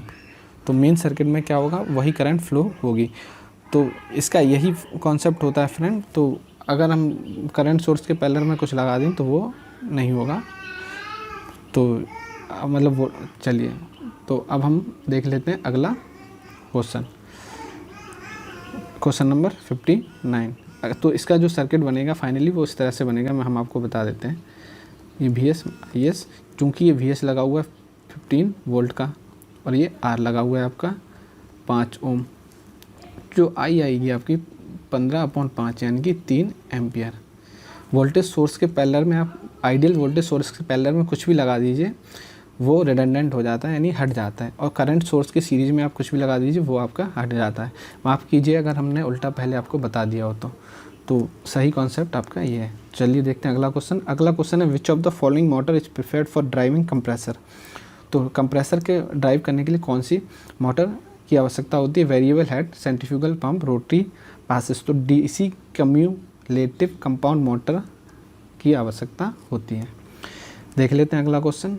अगला क्वेश्चन फ्रेंड बहुत ही ज़्यादा इंपॉर्टेंट है, बहुत ज़्यादा इंपॉर्टेंट है अगला question. The maximum demand of consumer is, तो आपको मैक्सिमम डिमांड आपको दी हुई है, and total energy consumed, total energy आपको कंज्यूम दी हुई है। If the energy is charge at a rate of 20 पैसा, एनर्जी का चार्ज आपको दिया है 20 पैसे पर यूनिट और शुरुआत के 500 घंटे के लिए। Use of the maximum demand पे जो आपका शुरुआत के 500 घंटे हैं उस पर 20 पैसे आपको एनर्जी कंज्यूम ये चार्ज दे रहा है। उसके बाद प्लस 10 पैसा जो आप एक्स्ट्रा चार्ज कर रहे हैं। तो कैलकुलेट द एनुअल बिल, तो आपका एनुअल बिल निकालना है। अगर आप क्वेश्चन नहीं देख पा रहे हैं तो हम आपको एक बार जूम करके दिखा देते हैं। अब फ्रेंड हम इसको करते हैं सॉल्व, क्योंकि इसमें स्पेस ज़्यादा चाहिए होगा तो हम स्पेस अपना बना लेते हैं। तो सबसे पहले तो फ्रेंड आपको मैक्सिमम डिमांड दी हुई है इसमें, और टोटल एनर्जी कंज्यूम दिया हुआ। तो टोटल एनर्जी आपको कंज्यूम दिया हुआ है 8760 किलोवाट आवर। तो देखिए मैक्सिमम डिमांड जो आपको दी हुई है यहाँ दो पार्ट में डिवाइड कर लेते हैं, एक मैक्सिमम डिमांड और दूसरा उसके ऊपर डिमांड। तो मैक्सिमम डिमांड आपका 4.4 किलोवाट दिया हुआ है, ठीक है फ्रेंड, 4.4 किलोवाट। अच्छा, मैक्सिमम डिमांड के 500 घंटे मतलब स्टार्टिंग के 500 घंटे जो आवर हैं उस पर जो रेट है 20 पैसा है। तो 4.4 इंटू 500 घंटे इंटू 20 पैसा यानी कि 0.2 रुपया, तो इतना कर देंगे हम। तो ये तो हमारा इस मैक्सिमम एनर्जी का रेट आ जाएगा। तो अगर हम इतना करेंगे तो इसका रेट आ जाएगा हमारा 440।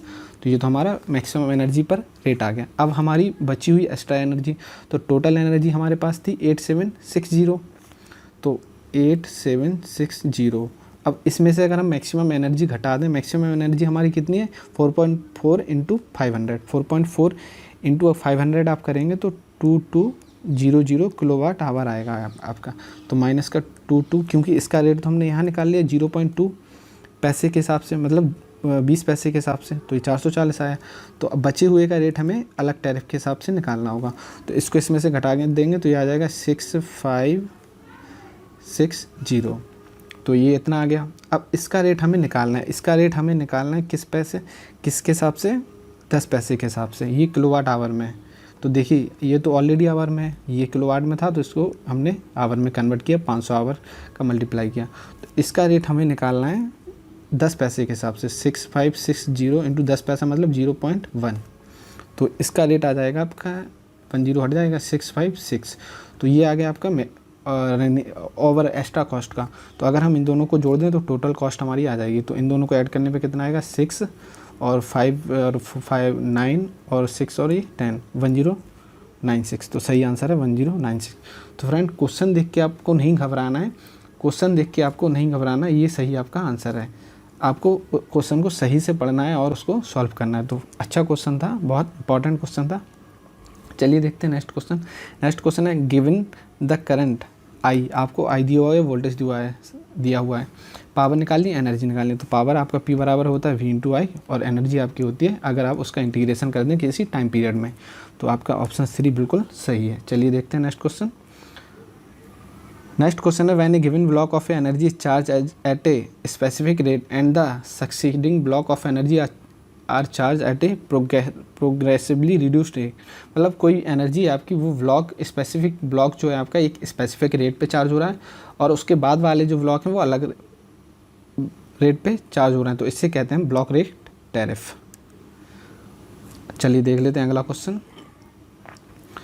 अगला क्वेश्चन है V1 V2 आपको आरएमएस वैल्यू दी हुई है फंडामेंटल एंड थर्ड कंपोनेंट की ऑफ अल्टरनेटिंग क्वांटिटी। तो आरएमएस वैल्यू क्या होगी? तो टोटल आरएमएस वैल्यू जो होती है V1 का होल स्क्वायर प्लस V2 का होल स्क्वायर प्लस डेट VN का होल स्क्वायर, जितने भी कंपोनेंट होते हैं सब ऐड होके स्क्वायर होके अंडर रूट हो जाते हैं।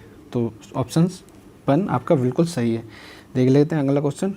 क्वेश्चन नंबर 64 है आपका, what could be the approximate voltmeter reading for the given circuit.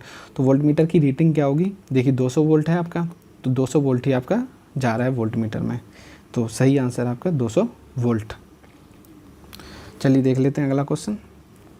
अगला क्वेश्चन फ्रेंड बहुत ही इंपॉर्टेंट है, find the value of V R की आपको वैल्यू निकालनी है इन द गिवन नेटवर्क। तो वी देखिए सर्किट में करंट कौन सी मूव कर रही है? आई मूव कर रही है 2 एम्पियर की, लेकिन डायरेक्शन है आपकी ये। तो डायरेक्शन चलिए पहले तो हम वी निकाल लेते हैं, फिर डायरेक्शन की बात बाद में करेंगे। तो V R equal to 25 into 2, तो यानी कि 50 वोल्ट हो गया वी। अगर हम पोलैरिटी की बात करें तो जिस डायरेक्शन में हमारी करंट फ्लो हो रही है तो उसके अकॉर्डिंग प्लस यहाँ होना चाहिए, माइनस यहाँ होना चाहिए, लेकिन आंसर में जो हमें निकालना है वो प्लस अपोजिट में निकालना है ये डायरेक्शन। तो डायरेक्शन अगर अपोजिट करेंगे तो वी की वैल्यू माइनस में हो जाएगी, तो सही आंसर है माइनस। चलिए देख लेते हैं नेक्स्ट क्वेश्चन। नेक्स्ट क्वेश्चन है friend, the force experience by charge d Q on A charge Q. तो फ्रेंड जो फोर्स आपका एक्सपीरियंस होता है वो होता है, देखिए F इक्वल टू होता है दोनों चार्ज के प्रोपोर्शनल होता है और दूरी के स्क्वायर के इन्वर्सली प्रोपोर्शनल होता है। तो ये होता है आपका फार्मूला। तो अगर हम प्रोपोर्शनल हटाएंगे तो एक रेशियो लग जाता है F equal to 1/4 pi epsilon naught Q1 Q2 R square. तो ये होता है आपका फार्मूला और यही फार्मूला आपका दिया हुआ है। अगर हम AR वेक्टर लगा देंगे तो एक AR यहाँ पे वेक्टर लग जाता है फॉर द डायरेक्शन। तो 2 पॉइंट चार्ज के बीच अगर फोर्स हम निकालेंगे तो ये आपका फार्मूला होता है। तो सही ऑप्शन है ये। चलिए देख लेते हैं अगला क्वेश्चन। तो ये भी फ्रेंड 67 क्वेश्चन जो बहुत इंपॉर्टेंट है, लोग इसको देख के घबरा जाएंगे, लेकिन ऐसा नहीं है, काफ़ी इजी क्वेश्चन है। इसमें आपको देखिए क्या निकालना है, power absorb by the current control current source. तो यहाँ पे आपको पावर निकालनी है। अच्छा, पावर निकालने के लिए आपको V पता होना चाहिए और I पता होना चाहिए। तो V तो आपको सीधा सीधा पैरेलल में वोल्टमीटर की रीडिंग से ही पता चल रहा है। तो V आपको दिया हुआ है 24 वोल्ट, 0.0 है ना, तो 24 वोल्ट। अगर हम यहाँ पे करंट निकाल लें, करंट हमारे क्या दी हुई है ID, तो ID इक्वल टू 4IC। तो अगर हमें ID निकालनी है तो उसके लिए हमें क्या निकालनी होगी? IC। और IC निकालने के लिए देखिए फ्रेंड IC कहाँ है? IC हमारी ये फ्लो हो रही है, तो ये जो है अमीटर लगा हुआ है सीरीज में, तो IC की वैल्यू कितनी हो गई? IC की वैल्यू है -1.2 एम्पियर। तो फ्रेंड आ जाएगा, यहाँ से आप ID निकाल लीजिए। ID इक्वल टू आ गया 4 × 1.2, ये माइनस में है तो -4.8 आपकी आ गई है ID। अब हमें पावर निकालनी है तो ID इंटू 4 मतलब P इक्वल टू हमने पहले ही पढ़ा था V इंटू I कर दीजिए आप, 24 इंटू -4.8 आप कर दीजिए, तो आपका आ जाएगा -115.2 वाट। तो देखिए कितना इजी था फ्रेंड, सब कुछ आपको दिया हुआ है। वोल्टेज की रीडिंग यहाँ दी हुई है, करंट की यहाँ दी हुई है, बस आपको 4 × IC करना था, उसके बाद आपको वोल्टेज इंटू करंट कर दीजिए, आपका आंसर आ जाएगा। तो काफ़ी इंपॉर्टेंट क्वेश्चन था। चलिए देख लेते हैं अगला question. Which part of electrical machine provide mechanical support to the pole and path for magnetic flux? तो योक होता है ये, तो फ्रेंड आसानी से आप लगा देंगे। देख लेते हैं अगला question. If the F is the operating frequency magnetic circuit with a ferromagnetic core, then hysteresis loss आपको निकालने। तो hysteresis loss का फ्रेंड फार्मूला सीधा सीधा होता है, WH इक्वल टू होता है आपका नीटा VM 1.6 F × V, तो F के प्रोपोर्शनल होता है। तो चलिए फ्रेंड देख लेते हैं अगला क्वेश्चन।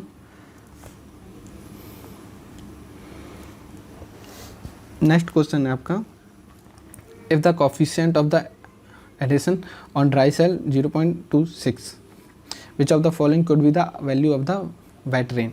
तो 0.16 ये आपका सही आंसर है। चलिए देख लेते हैं अगला क्वेश्चन। अगला क्वेश्चन है, as the load power factor of a alternator become more leading, the value of generated voltage required to give rated terminal voltage decrease। तो जैसे ही आपका पावर फैक्टर अल्टरनेटर पे बढ़ेगा तो आपकी जनरेटेड वोल्टेज जो है आपका वो घट जाएगा। चलिए देखते हैं अगला क्वेश्चन। नेक्स्ट क्वेश्चन है friend, the total flux at the end of the long bar magnetic, तो आपको फ्लक्स दिया हुआ फाई इक्वल टू आपको दिया हुआ है एक बार में इतना, the end of A withdrawal with an आपको टर्न दिए हुए इतने और टी आपको दिया हुआ इतना। तो फ्रेंड ये आपका कह रहा है कि आपका जो मैग्नेटिक देखिए फाई दिया हुआ, एन दिया हुआ, टर्न दिए हुए हैं, तो ईएमएफ निकालना है। तो ई इक्वल टू आपका होता है N D phi upon D T. तो एन आपको दिया हुआ है 500, डी फाई आपको दिया हुआ है 300 इंटू 10⁻⁻6 और टी आपको दिया हुआ है 1/10। तो इसको आप सॉल्व कर लेंगे तो 1.5 वोल्ट आपका सही आंसर आ जाएगा। चलिए देखते हैं अगला question. Net energy save during regenerative braking of A electric train. तो रीजनरेटिव ब्रेकिंग में जो इलेक्ट्रिक ट्रेन में जो एनर्जी सेव होती है high with high down gradient. तो सही आंसर है ऑप्शन 3। चलिए देखते हैं अगला क्वेश्चन। अगला क्वेश्चन दिया है डिटरमाइन द कंडक्टेंस, आपको कंडक्टेंस निकालना है short circuit of A short circuit. Voltage आपको दिया हुआ है और आई आपको दिया हुआ है, तो जी इक्वल टू होता है आई अपॉन वी। तो 500 अपॉन 120, तो 1 से 1 करना, तो ये आपका आ जाएगा 4.16 साइमेंस। तो सही आंसर है ऑप्शन 3। चलिए देखते हैं अगला question. Which of the following motor is prefer, traction के लिए कौन सी मोटर यूज़ करती है? तो डीसी सीरीज मोटर हमेशा ट्रैक्शन के लिए यूज होता है। सही आंसर है ऑप्शन 4। काफ़ी इंपॉर्टेंट क्वेश्चन है, रिपीटेड क्वेश्चन है। देखते हैं अगला क्वेश्चन। अगला क्वेश्चन फिर से फ्रेंड फार्मूले पे बेस्ड है, तो इसको देख लेते हैं। The ratio of RMS value of a wave and the average value of a wave. तो आरएमएस टू एवरेज वैल्यू अगर हम बताएं तो फॉर्म फैक्टर होता है आपका RMS to average, form factor. चलिए फ्रेंड देखते हैं अगला क्वेश्चन। नेक्स्ट क्वेश्चन है फ्रेंड, आपको डिस्ट्रीब्यूशन फैक्टर निकालना है। 36 स्लॉट दिए हुए हैं, 4 पोल दिए हुए हैं, सिंगल लेयर 3 फेस वाइंडिंग है। तो फ्रेंड आपको सबसे पहले पता होना चाहिए डिस्ट्रीब्यूशन फैक्टर जो होता है वो आपका होता है के डी इक्वल टू होता है साइन एम बीटा वाई 2 और divide by M sine beta Y 2। अगर हम बात करें के डी की जो आइडियल वैल्यू होती है, के डी की आइडियल वैल्यू 1 होती है। अच्छा फ्रेंड इसमें एम क्या होता है? एम होता है स्लॉट पर पोल पर फेज। तो एम जो होता है आपका स्लॉट पर पोल पर फेज। तो इसको अगर हम निकालेंगे तो स्लॉट आपको 36, पोल आपको 4 एंड फेज आपको 3। तो ये जो अगर एम हम निकालें तो 36 डिवाइड बाई 12, तो ये हो जाएगा आपका 3। तो एम आपका आ गया 3। चलिए फ्रेंड एम तो आपका आ गया 3 और इसमें बीटा क्या होता है? बीटा जो होता है आपका स्लॉट एंगल होता है। तो अगर हम बीटा काउंट करें तो बीटा इक्वल टू यहाँ पे हम लिख देते हैं स्लॉट एंगल। तो beta equal to slot angle equal to होता है 180 डिवाइड बाई स्लॉट पर पोल। तो 36 डिवाइड बाई 4 स्लॉट पर पोल, तो 180 डिवाइडेड बाई 4 से इसको हम क्रॉस करेंगे तो ये आपका 9 आएगा, तो 20 डिग्री। तो बीटा आपका आ गया 20 डिग्री। तो फ्रेंड ये वैल्यू आप नोट कर लीजिए क्योंकि इसके बाद हम निकालने वाले हैं आपका फाइनल आंसर। तो एम इक्वल टू आ गया 3 और बीटा आ गया 20 डिग्री। तो अगर हम ये इसमें पुट कर दें तो ये आपका आ जाएगा साइन 3 इंटू एम की वैल्यू 3, बीटा की वैल्यू 20 बाई 2 और 3 साइन 20 बाई 2। तो चलिए फ्रेंड हम इसको दोबारा से लिख लेते हैं। तो के डी जो आपका आ जाएगा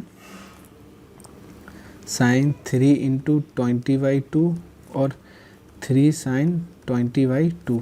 तो ये आ जाएगा साइन, ये 10 कटेगा तो 30 डिवाइड बाई 3 साइन 10। तो ये आपकी के डी की वैल्यू आ जाएगी सही। बहुत ही इंपॉर्टेंट क्वेश्चन है, हर एग्जाम में लगभग पूछ लिया जाता है। तो चलिए देखते हैं फ्रेंड अगला क्वेश्चन। अगला क्वेश्चन है क्वेश्चन नंबर, देखिए यही आपका आंसर आ रहा है। अगला क्वेश्चन है आपका question number 78। Question number 78, when the load on a synchronous motor running with normal excitation is increase. तो सिंक्रोनस मोटर में हम रनिंग कंडीशन में एक्साइटेशन अगर हम बढ़ा दें विथ नॉर्मल एक्साइटेशन, तो अगर लोड हम बढ़ा दें the armature current drawn by it increase because. तो आर्मेचर करंट क्या होती है फ्रेंड? बढ़ेगी क्योंकि नेट रिजल्टेंट वोल्टेज जो होता है इन द आर्मेचर वो बढ़ जाएगा। तो ऑप्शन 2 सही आंसर है। चलिए देखते हैं अगला question. Which law state that the induced current always develop a force which oppose the very cause it due to. तो ये लेंज लॉ होता है फ्रेंड। लेंज लॉ क्या होता है? जिससे जनरेट होता है वोल्टेज उसका ही अपोज करता है। देखते हैं अगला क्वेश्चन। अगला क्वेश्चन है क्वेश्चन नंबर 80। क्वेश्चन नंबर 80 क्या कह रहा है, आपको वोल्टेज दिया हुआ है, करंट दिया हुआ है, एंगल में the complex power deliver to the element. तो जो कॉम्प्लेक्स पावर होती है वो होती है VM IM √2 इंटू √2 में। देखिए VRMS सब इंटू ये होती है VRMS IRMS, और एंगल में हम कर देते हैं। तो RMS की वैल्यू अगर इसमें रखेंगे तो VM/√2 IM/√2 का मल्टीप्लाई तो 2 आ जाएगा, और एंगल जो होता है वोल्टेज माइनस ये करंट, इसका एंगल। तो ये कॉम्प्लेक्स आपकी पावर होती है। तो ऑप्शन 1 बिल्कुल सही आंसर है। चलिए देखते हैं नेक्स्ट क्वेश्चन। नेक्स्ट क्वेश्चन है question number 81। Under no load condition the power drawn by the prime mover of a alternator is utilise to. तो नो लोड कंडीशन में जो आपके पावर ड्रॉन होती है प्राइम मूवर के थ्रू, वो utilise होती है मीट नो लोड लॉसेस। तो ऑप्शन 1 आपका बिल्कुल सही आंसर है। चलिए देखते हैं नेक्स्ट क्वेश्चन। नेक्स्ट क्वेश्चन है which of the following element has the least resistivity. तो इनमें से कौन सा एलिमेंट है जिसकी रजिस्टिविटी सबसे कम होती है। तो वो है आपका कॉपर। तो सही आंसर है आपका कॉपर। चलिए देख लेते हैं अगला क्वेश्चन। नेक्स्ट क्वेश्चन है आपका diffusion capacitance is present in. तो फ्रेंड्स सबसे पहले आपको पता होना चाहिए पीएन जंक्शन डायोड जो होता है उसमें 2 वाइसिंग होती है, एक फॉरवर्ड वाइसिंग और एक रिवर्स वाइसिंग। तो फॉरवर्ड वाइसिंग में आपका होता है डिफ्यूजन कैपेसिटेंस, और रिवर्स वाइसिंग में होता है आपका ट्रांजिशन कैपेसिटेंस। तो डिफ्यूजन कैपेसिटेंस जो होती है वो फॉरवर्ड वाइस पीएन जंक्शन में होती है, और रिवर्स वाइस में होती है आपकी ट्रांजिशन कैपेसिटेंस। तो RT से आप याद रख सकते हैं, RT। तो चलिए फ्रेंड देखते हैं अगला क्वेश्चन। अगला क्वेश्चन है क्वेश्चन नंबर 84। ये काफ़ी इंपॉर्टेंट क्वेश्चन है, तो चलिए देख लेते हैं इसको। डिटरमाइन द करंट आई आपको निकालनी है 1 सेकंड में। तो 1 सेकंड में सबसे पहले आप सर्किट बनाइए। t = 1 सेकंड में आपका सर्किट क्या होगा। तो t = 1 सेकंड में आपका जो सर्किट होगा, देखिए ये वाला जो स्विच है वो 3 सेकंड बाद ही क्लोज हो रहा है, और ये 2 सेकंड बाद ओपन हो रहा है। तो t = 1 सेकंड में आपका जो सर्किट बनेगा वो कुछ इस टाइप का बनेगा, प्लस माइनस ये 15 वोल्ट, और ये आपका ओपन ही रहेगा, ये 5 किलो ओम का रेजिस्टेंस, और ये वाला आपका क्लोज रहेगा, और ये प्लस माइनस 10 वोल्ट की बैटरी। तो अब आपको निकालनी है आई। तो आई आपको निकालनी, तो यहाँ इस ब्रांच में है करंट आई। तो आई आपका देखिए यही सर्किट आपका बन रहा है, ये तो अपना ओपन हो गया तो ये हट जाएगा। तो आई इक्वल हो जाएगा 10/5 किलो ओम। तो ये हो जाएगा 2 × 10⁻³ यानी कि 2 मिली एम्पियर। तो 2 मिली एम्पियर आपका सही आंसर होगा। चलिए देख लेते हैं नेक्स्ट क्वेश्चन। नेक्स्ट क्वेश्चन है फ्रेंड क्वेश्चन नंबर 85। तो क्वेश्चन नंबर आपका 85 जो है वो कह रहा है average and RMS value of induced EMF पर टर्न इन ए ट्रांसफार्मर। तो एवरेज और RMS वैल्यू आपकी जो EMF पर टर्न होती है वो आपकी कुछ ये होती है। तो एवरेज वैल्यू आपकी ये होती है, एंड RMS वैल्यू 4.4 दिस होती है। तो ये ऑप्शन 1 आपका सही आंसर है। चलिए देखते हैं अगला क्वेश्चन। अगला क्वेश्चन है solid 86 solid grounding is adopted for voltage below. तो जो सॉलिड ग्राउंडिंग होती है वो 660 वोल्ट से कम के लिए अडॉप्ट की जाती है। चलिए देख लेते हैं अगला क्वेश्चन। नेक्स्ट क्वेश्चन है फ्रेंड एम्पियर लॉ से रिलेटेड। एम्पियर लॉ से रिलेटेड जो क्वेश्चन है तो उसमें आपको बताना है the relationship between force between 2 parallel conductor. कोई 2 आपके पास पैरेलल कंडक्टर हैं, तो उनके बीच लगने वाले फोर्स को आपको बताना है, जबकि दोनों में करंट दी हुई है I1 और I2, और रेडियस जो डिस्टेंस है वो आपको दिया हुआ है R। तो और जो क्रॉस सेक्शनल लेंथ है वो आपको दी हुई है L। तो एम्पियर सर्किट लॉ के अकॉर्डिंग अगर हम फोर्स निकालें कंडक्टर नंबर 2 में कंडक्टर नंबर 1 की वजह से, तो ये होता है μ0 I1 I2/2πr।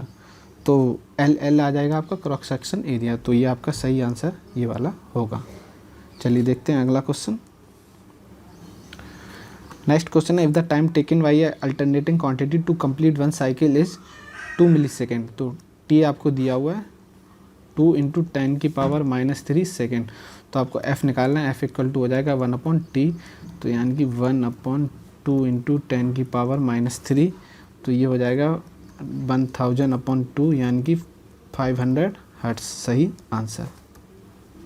चलिए देखते हैं नेक्स्ट क्वेश्चन। नेक्स्ट क्वेश्चन है which of the following device convert light energy into electrical energy. तो फोटोवोल्टाइक सेल जो होते हैं वो आपके लाइट एनर्जी को इलेक्ट्रिकल एनर्जी में कन्वर्ट करते हैं। तो सही आंसर है आपका ये। एलईडी जो होते हैं वो इलेक्ट्रिकल एनर्जी को लाइट में करते हैं। रजिस्टर, फोटो रजिस्टर जो होते हैं वो रेजिस्टेंस कम करते हैं, कन्वर्टर की तरह काम नहीं करते हैं, और ट्रांजिस्टर भी कुछ इसी तरह काम करते हैं। तो फोटो वोल्टाइक सेल आपका सही आंसर है। चलिए देखते हैं नेक्स्ट क्वेश्चन। नेक्स्ट क्वेश्चन है, करंट आपको निकालनी है। What is the current through a element if the charge entering the element is Q आपको दिया हुआ है। तो क्यू आपको दिया हुआ है 10t, तो आपको आई निकालना है। आई इक्वल टू होता है d q upon D T, तो क्यू अपॉन टी, तो 10 अपॉन टी हो जाएगा, तो ये टी से टी कैंसिल, तो ये हो जाएगा आपका 10 एम्पियर। सही आंसर। देखते हैं अगला क्वेश्चन। अगला क्वेश्चन है आपका question number 91। In case of DC generator lap binding is suitable for. तो फ्रेंड लैप बाइंडिंग जो होती है वो उसमें नंबर ऑफ पैरेलल पाथ ज़्यादा होते हैं। नंबर ऑफ पैरेलल पाथ ज़्यादा होंगे तो high current low voltage rating, और जो वेव बाइंडिंग होती है वो low current and high voltage rating के लिए यूज होती है, क्योंकि वेव बाइंडिंग में जो नंबर ऑफ पैरेलल पाथ होते हैं वो 2 ही होते हैं। तो lap binding high current and low voltage rating की बाइंडिंग होती है। चलिए देखते हैं अगला question. Which of the willow plant has highest overall efficiency. तो इनमें से कौन से प्लांट की इफिशियंसी सबसे ज़्यादा होती है। तो स्टीम पावर प्लांट की जो इफिशियंसी होती है फ्रेंड वो लगभग 30% के आसपास निकल कर आती है।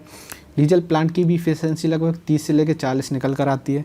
न्यूक्लियर पावर प्लांट की इफिशियंसी 50% के आसपास आती है। तो सबसे ज़्यादा जो इफिशियंसी होती है वो हाइड्रो की होती है, वो होती है 85% से लेकर 80 से लेकर 90%। तो हाइड्रो पावर प्लांट की इफिशियंसी सबसे ज़्यादा होती है। तो ऑप्शन 2 आपका बिल्कुल सही है। देखते हैं अगला क्वेश्चन। अगला क्वेश्चन है, अल्फ़ा जो है आपको कोरोडिंग एंगल दिया हुआ है। देखिए अल्फ़ा आपको दिया हुआ है chording angle in an electrical degree for a fundamental flux wave of a alternator its pole pitch for the n hearth में। पिच फैक्टर आपको निकालना है। तो पिच फैक्टर जो होता है आपका कॉस एन अल्फ़ा बाई 2। सही, ये सही आपका आंसर है। चलिए देखते हैं अगला क्वेश्चन। नेक्स्ट क्वेश्चन है, what would be the correct equation representing KCL eight node A. तो नोड ए पे आपको केसीएल लगाना है, तो यहाँ पे आप केसीएल लगा दीजिए।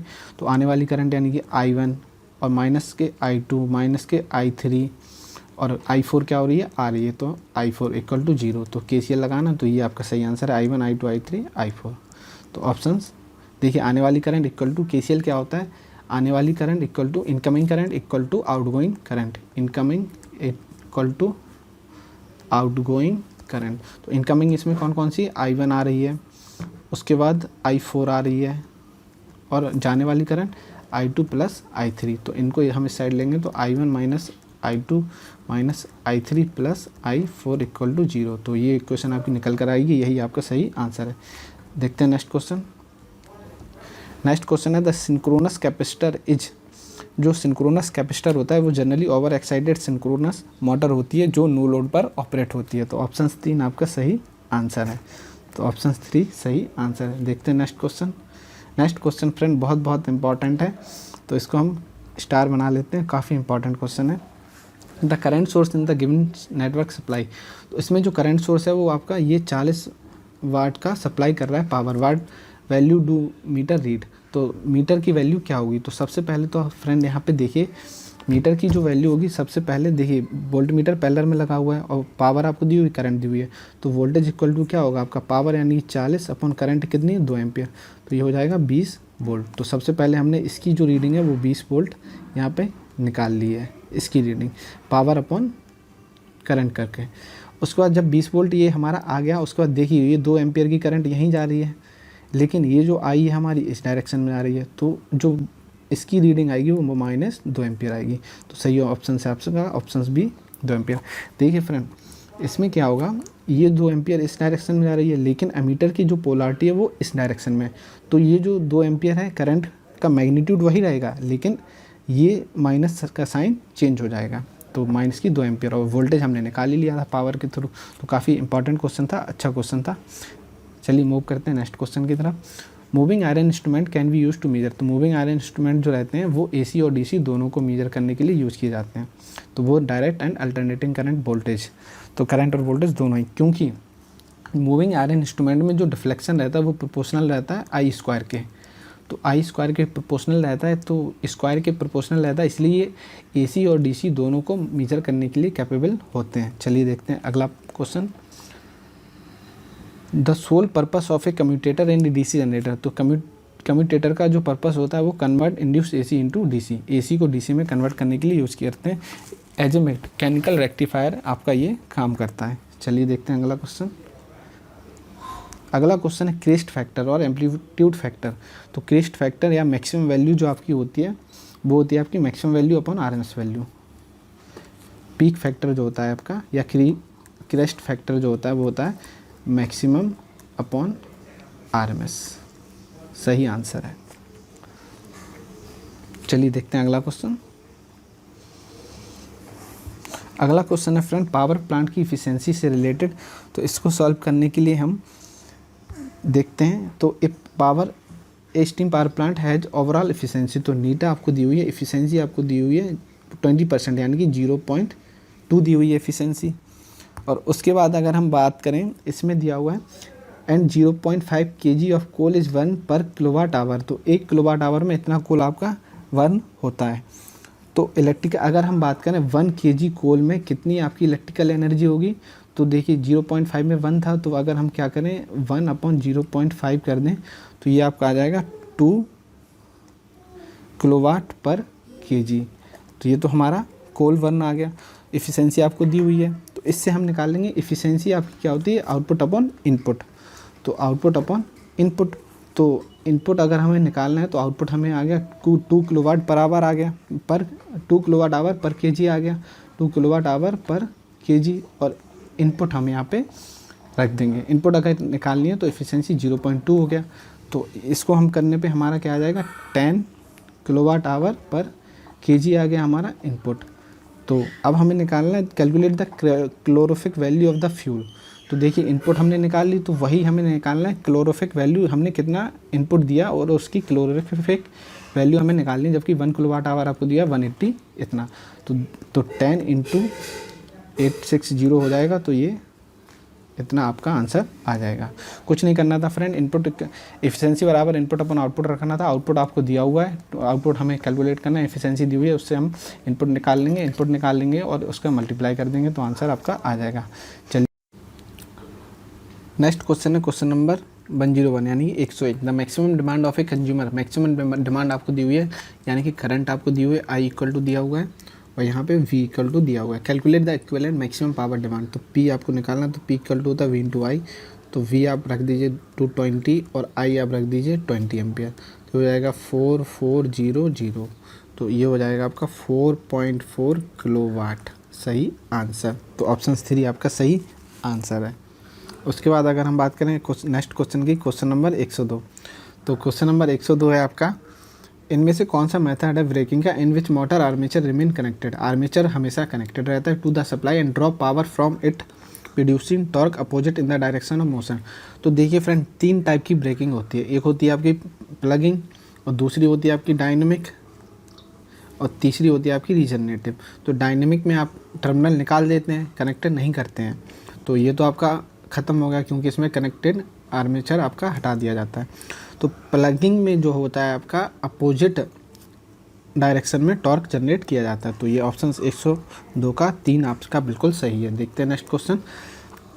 नेक्स्ट क्वेश्चन है friend, choose the appropriate output waveform. Output waveform आपको चूज़ करनी है। एक आपको क्लिपर सर्किट दिया हुआ है, तो क्लिपर सर्किट दिया हो तो देखिए फ्रेंड इसमें क्या है आपका वोल्टेज एक दिया, यहाँ पे वोल्टेज दिया हुआ है, तो इनपुट वोल्टेज जब बढ़ रही है तो इनपुट वोल्टेज मान लीजिए बढ़ी, तो जब तक इस वैल्यू मान लीजिए V वैल्यू आपकी यहाँ पे इससे ज़्यादा नहीं हो जाएगी, तब एनोड का वोल्टेज कैथोड से ज़्यादा कम होगा तो कंडक्ट नहीं करेगा और आउटपुट वोल्टेज आपको मिलेगी। और जैसे ही आपका V से ज़्यादा हो जाएगा तो आपका डायोड कंडक्ट हो जाएगा और सारी की सारी इनपुट वापस इनपुट में आ जाएगी, तो ये क्लिप हो जाएगा। और नेगेटिव हाफ साइकिल में क्या होगा फ्रेंड, ये टर्मिनल माइनस और ये आपका ऑलरेडी प्लस है, तो ये हमेशा रिवर्स वाइज में रहेगा, तो पूरी की पूरी इनपुट आपको आउटपुट में मिलेगी। तो कुछ इस टाइप के आपके सर्किट बनेंगे। तो सही आंसर है आपका ऑप्शन 2। देखते हैं next question. Next question friend काफ़ी इंपॉर्टेंट है, स्टार लगा देते हैं। For a given network find the value of resistance R. R की वैल्यू आपको निकालनी है। तो आर की वैल्यू निकालनी, देखिए इसमें आपको आर के अक्रॉस वोल्टेज दे रखा है, आर के अक्रॉस जो वोल्टेज है वो आपका 5 वोल्ट है। इस पूरे सर्किट में देखिए एमीटर तो सीरीज में जोड़ता है, तो करंट आपको दी हुई है 0.5, तो माइनस में, तो हमें देखिए आर निकालना है, तो आर हमें निकालना है, आर में कोई पोलरिटी होती नहीं है, तो 5/0.5 कर देंगे तो ये हो जाएगा 10 ओम आपका आ जाएगा। तो सही आंसर है ऑप्शन 3। चलिए देखते हैं next question. Approximate estimate of power demand can be made by, तो अप्रॉक्सीमेट एस्टिमेट जो होता है पावर डिमांड का can be made by load survey method, statistical method, mathematical method, economical method, सभी मेथड के थ्रू निकाली जाती है। देखते हैं अगला क्वेश्चन। Earthing is necessary to provide protection against the danger of electric shock, जो अर्थिंग होती है वो हमें इलेक्ट्रिक शॉक से बचाती है। नेक्स्ट क्वेश्चन है it is never advisable to connect a stationary alternator to live bus bar, तो स्टेशनरी अल्टरनेटर को लाइव बस बार में कनेक्ट नहीं करना चाहिए, it will get short circuit, तो ये हमेशा शॉर्ट सर्किट हो जाता है। चलिए देखते हैं अगला क्वेश्चन। अगला क्वेश्चन है question number 108, what is the maximum permissive voltage drop from supply terminal to any point on the installation of power load wiring, तो मैक्सिमम परमिसिबल वोल्टेज ड्रॉप कितना होना चाहिए, तो मैक्सिमम परमिसिबल वोल्टेज ड्रॉप आपका कितना होना चाहिए ये इसमें पूछा गया। तो मैक्सिमम परमिसिबल वोल्टेज ड्रॉप जो होना चाहिए 5% होना चाहिए of the declared power supply, ये आपका स्टैंडर्ड होता है। चलिए देखते हैं अगला question. Which of the following is utilise in the operation of voltmeter only, voltmeter में कौन सा इफेक्ट यूज किया जाता है, तो इलेक्ट्रोस्टैटिक इफेक्ट वोल्टमीटर में आपका यूज किया जाता है। देखते हैं अगला क्वेश्चन। अगला क्वेश्चन है आपको रिलेशनशिप बताना है IA और IM में, तो IA फ्रेंड कहाँ है, देखिए आपके IA यहाँ है, IA यहाँ है, और IM कहाँ है, आपकी IM यहाँ है। तो आप एक काम करिए यहाँ पे लगा दीजिए KCL। KCL वो होता है आपका incoming current equal to outgoing current, तो सारी की सारी इनकमिंग करंट है, तो इनका सम क्या होगा जाएगा 0, IA + 3IA + IM equal to 0, तो 4IA + IM इक्वल टू 0, तो ये हो जाएगा IM इक्वल टू -4IA, तो ये हो IM इक्वल टू -4IA, तो ऑप्शन पहला आपका बिल्कुल सही है। चलिए देखते हैं अगला क्वेश्चन। नेक्स्ट क्वेश्चन है a generating station has connected load, आपका जनरेटिंग स्टेशन में कनेक्टेड लोड है 40 मेगावाट, मैक्सिमम डिमांड है आपका 20 megawatt, the unit generating wing आपको यूनिट जनरेटेड दिया हुआ है, कैलकुलेट द डिमांड फैक्टर। तो फ्रेंड देखिए डिमांड फैक्टर आपको निकालना है, तो डिमांड फैक्टर का आपका फार्मूला आपको पता होना चाहिए। तो आपका जो डिमांड फैक्टर होता है वो होता है maximum demand upon connected load, तो मैक्सिमम डिमांड है आपकी 20 मेगावाट और कनेक्टेड लोड है आपका 40 मेगावाट, तो 20/40 करेंगे तो 1/2 यानी कि 0.5 आपका आ जाएगा डिमांड फैक्टर, तो सही आंसर है आपका ये friend load factor, demand factor, reserve capacity factor, reserve capacity, ये सब फॉर्मूले आपको आने चाहिए, क्योंकि इससे आपका एक न्यूमेरिकल आ ही जाता है, 1 या 2 न्यूमेरिकल आपके आ जाते हैं, तो काफ़ी इंपॉर्टेंट क्वेश्चन था, आप इसको नोट कर सकते हैं। देखते हैं नेक्स्ट क्वेश्चन। नेक्स्ट क्वेश्चन है friend A silicon dioxide has a ये हमारा एक इलेक्ट्रॉनिक्स का क्वेश्चन है, इसको फ्रेंड स्किप कर देते हैं। चलिए देखते हैं अगला question. A consumer has maximum demand of 200 kilowatt at 40% load factor, तो मैक्सिमम डिमांड आपको दी हुई है 200 kilowatt and unit consumed per year are, unit consumed आपको इतना दिया हो के यूनिट, तो इसको हम कर लेते हैं यूनिट में कन्वर्ट, 7.8 × 10⁻³ यूनिट का मतलब आपका हो गया फ्रेंड किलोवाट आवर, तो यूनिट यानी कि किलोवाट आवर। तो अब इसका if the tariff is 100 rupees, ये टैरिफ है आपका, मैक्सिमम पे आपका 100 रुपीज़ है प्लस आपका 10 पैसा पर किलोवाट आवर, तो 2 टैरिफ इन्होंने दिए, एक तो मैक्सिमम पे और एक टोटल पे आपका 10 पैसा पर किलोवाट आवर। तो कैलकुलेट द एनुअल चार्ज, तो एनुअल चार्ज फ्रेंड हम इजीली निकाल लेंगे। तो देखिए मैक्सिमम पे आपका, देखिए यहाँ पे हम कर लेते हैं इसे कैलकुलेट, यहाँ पे मैक्सिमम ले लेते हैं, मैक्सिमम है आपका 200 किलोवाट, तो 200 किलोवाट पे हम रुपए क्या दिया हो 100 रुपये पर किलोवाट, तो 100 रुपये के हिसाब से निकाल लेंगे, तो ये आपका आ जाएगा लगभग 20,000, तो 20,000 रुपये आपका यहाँ से आ गया। उसके बाद आपकी जो एनुअल चार्ज है वो 0.8 इंटू 10⁻³ पर है 10 पैसा, तो मतलब 0.1, 10 पैसा यानी कि 0.1। तो इसका आप कैलकुलेट करेंगे तो आएगा 70080। तो इन दोनों को अगर हम जोड़ दें तो हमारे एनुअल चार्ज आ जाएंगे। तो इन दोनों को जोड़ने पर आपका आएगा 90080। तो ऑप्शन 3 सही आंसर। यही क्वेश्चन काफ़ी बड़ा है लेकिन इसका सॉल्यूशन बहुत ही ईजी है, तो काफ़ी इंपॉर्टेंट क्वेश्चन था फ्रेंड। देखते हैं next question. In magnetic circuit which of the following is similar to current and resistance. तो मैग्नेटिक सर्किट में जो है आपका करंट और रेजिस्टेंस के समान क्या है, तो करंट के समान है फ्रेंड फ्लक्स और रेजिस्टेंस के समान है रिलक्टेंस। परमेबिलिटी के समान है कंडक्टिविटी। तो ये सब चीज़ें आपको याद रखनी है। देखते हैं next question. The size of A earth wire is determined by. तो अर्थ वायर का जो साइज रहता है वो हमेशा डिटरमाइंड होता है ampere capacity of the service wire. चलिए फ्रेंड देखते हैं अगला question. If an alternator operating with unity power factor, unity power factor पे आपका अल्टरनेटर ऑपरेट हो रहा है, the effect of armature reaction. तो यूनिटी पावर फैक्टर पे जो आपका इफेक्ट होता है वो होता है क्रॉस मैग्नेटाइजिंग। क्रॉस मैग्नेटाइजिंग को बोलते हैं फ्रेंड डिस्टॉर्शनल भी बोला जाता है, डिस्टॉर्शनल। तो सही ऑप्शन है ऑप्शन 2। तो फ्रेंड बहुत ही इंपॉर्टेंट क्वेश्चन है ये, आप इसे मार्क कर सकते हैं। देखते हैं अगला question. The ratio of average power to the maximum power is defined है। तो लोड फैक्टर जो होता है आपका, लोड फैक्टर जो होता है वो एवरेज अपॉन मैक्सिमम होता है। तो सही आंसर है आपका एवरेज अपॉन मैक्सिमम। तो लोड फैक्टर आपका बिल्कुल सही है। देखते हैं next question. Next question friend काफ़ी इंपॉर्टेंट है, काफ़ी बहुत ही इंपॉर्टेंट क्वेश्चन है। बस आपको क्वेश्चन को सही से पढ़ना है और कुछ नहीं करना है। अगर आप सही से पढ़ लेंगे तो इसका आपका आंसर निकल आएगा। तो डिलेट फुल वेव रेक्टिफायर आपको दिया हुआ है। तो फुल वेव रेक्टिफायर की देखिए जो आपके आउटपुट वेवफॉर्म होती है, जो आपकी आउटपुट वेवफॉर्म होती है आई आपकी जो होती है IM upon pi 1 plus cos alpha. तो IM upon pi 1 plus cos alpha. तो देखिए आपकी जो साइनोसॉइडल करंट है average value of the half wave, तो ये जो है आपकी एवरेज वैल्यू आपकी इक्वल है half of its maximum value. तो देखिए इसकी मैक्सिमम वैल्यू कितनी IM, तो इसके आधे के बराबर है इसकी average value full wave rectifier की। तो IM by pi 1 plus cos alpha. अब देखिए कितना ईजी हो गया क्वेश्चन। IM से आप IM काट दीजिए, ये हो गया pi by 2 minus 1 equal to cos alpha. तो एल्फ़ा इक्वल टू हो गया आपका cos inverse pi by 2 minus 1। तो देखिए ये आपका सही आंसर हो गया। अल्फ़ा की जगह इन्होंने यहाँ पे एंगल थीटा लिया है, तो थीटा बराबर इक्वल टू ये हो गया। कुछ नहीं करना है फ्रेंड, आपको मैक्सिमम वैल्यू का आधा इक्वल टू रखना है। आपका फार्मूला जो होता है फुल वेव रेक्टिफाइड का, ये कंट्रोल वाला, तो इससे आपका निकल आएगा। अब देखते हैं फ्रेंड नेक्स्ट क्वेश्चन, काफ़ी इंपॉर्टेंट क्वेश्चन था। अगला क्वेश्चन है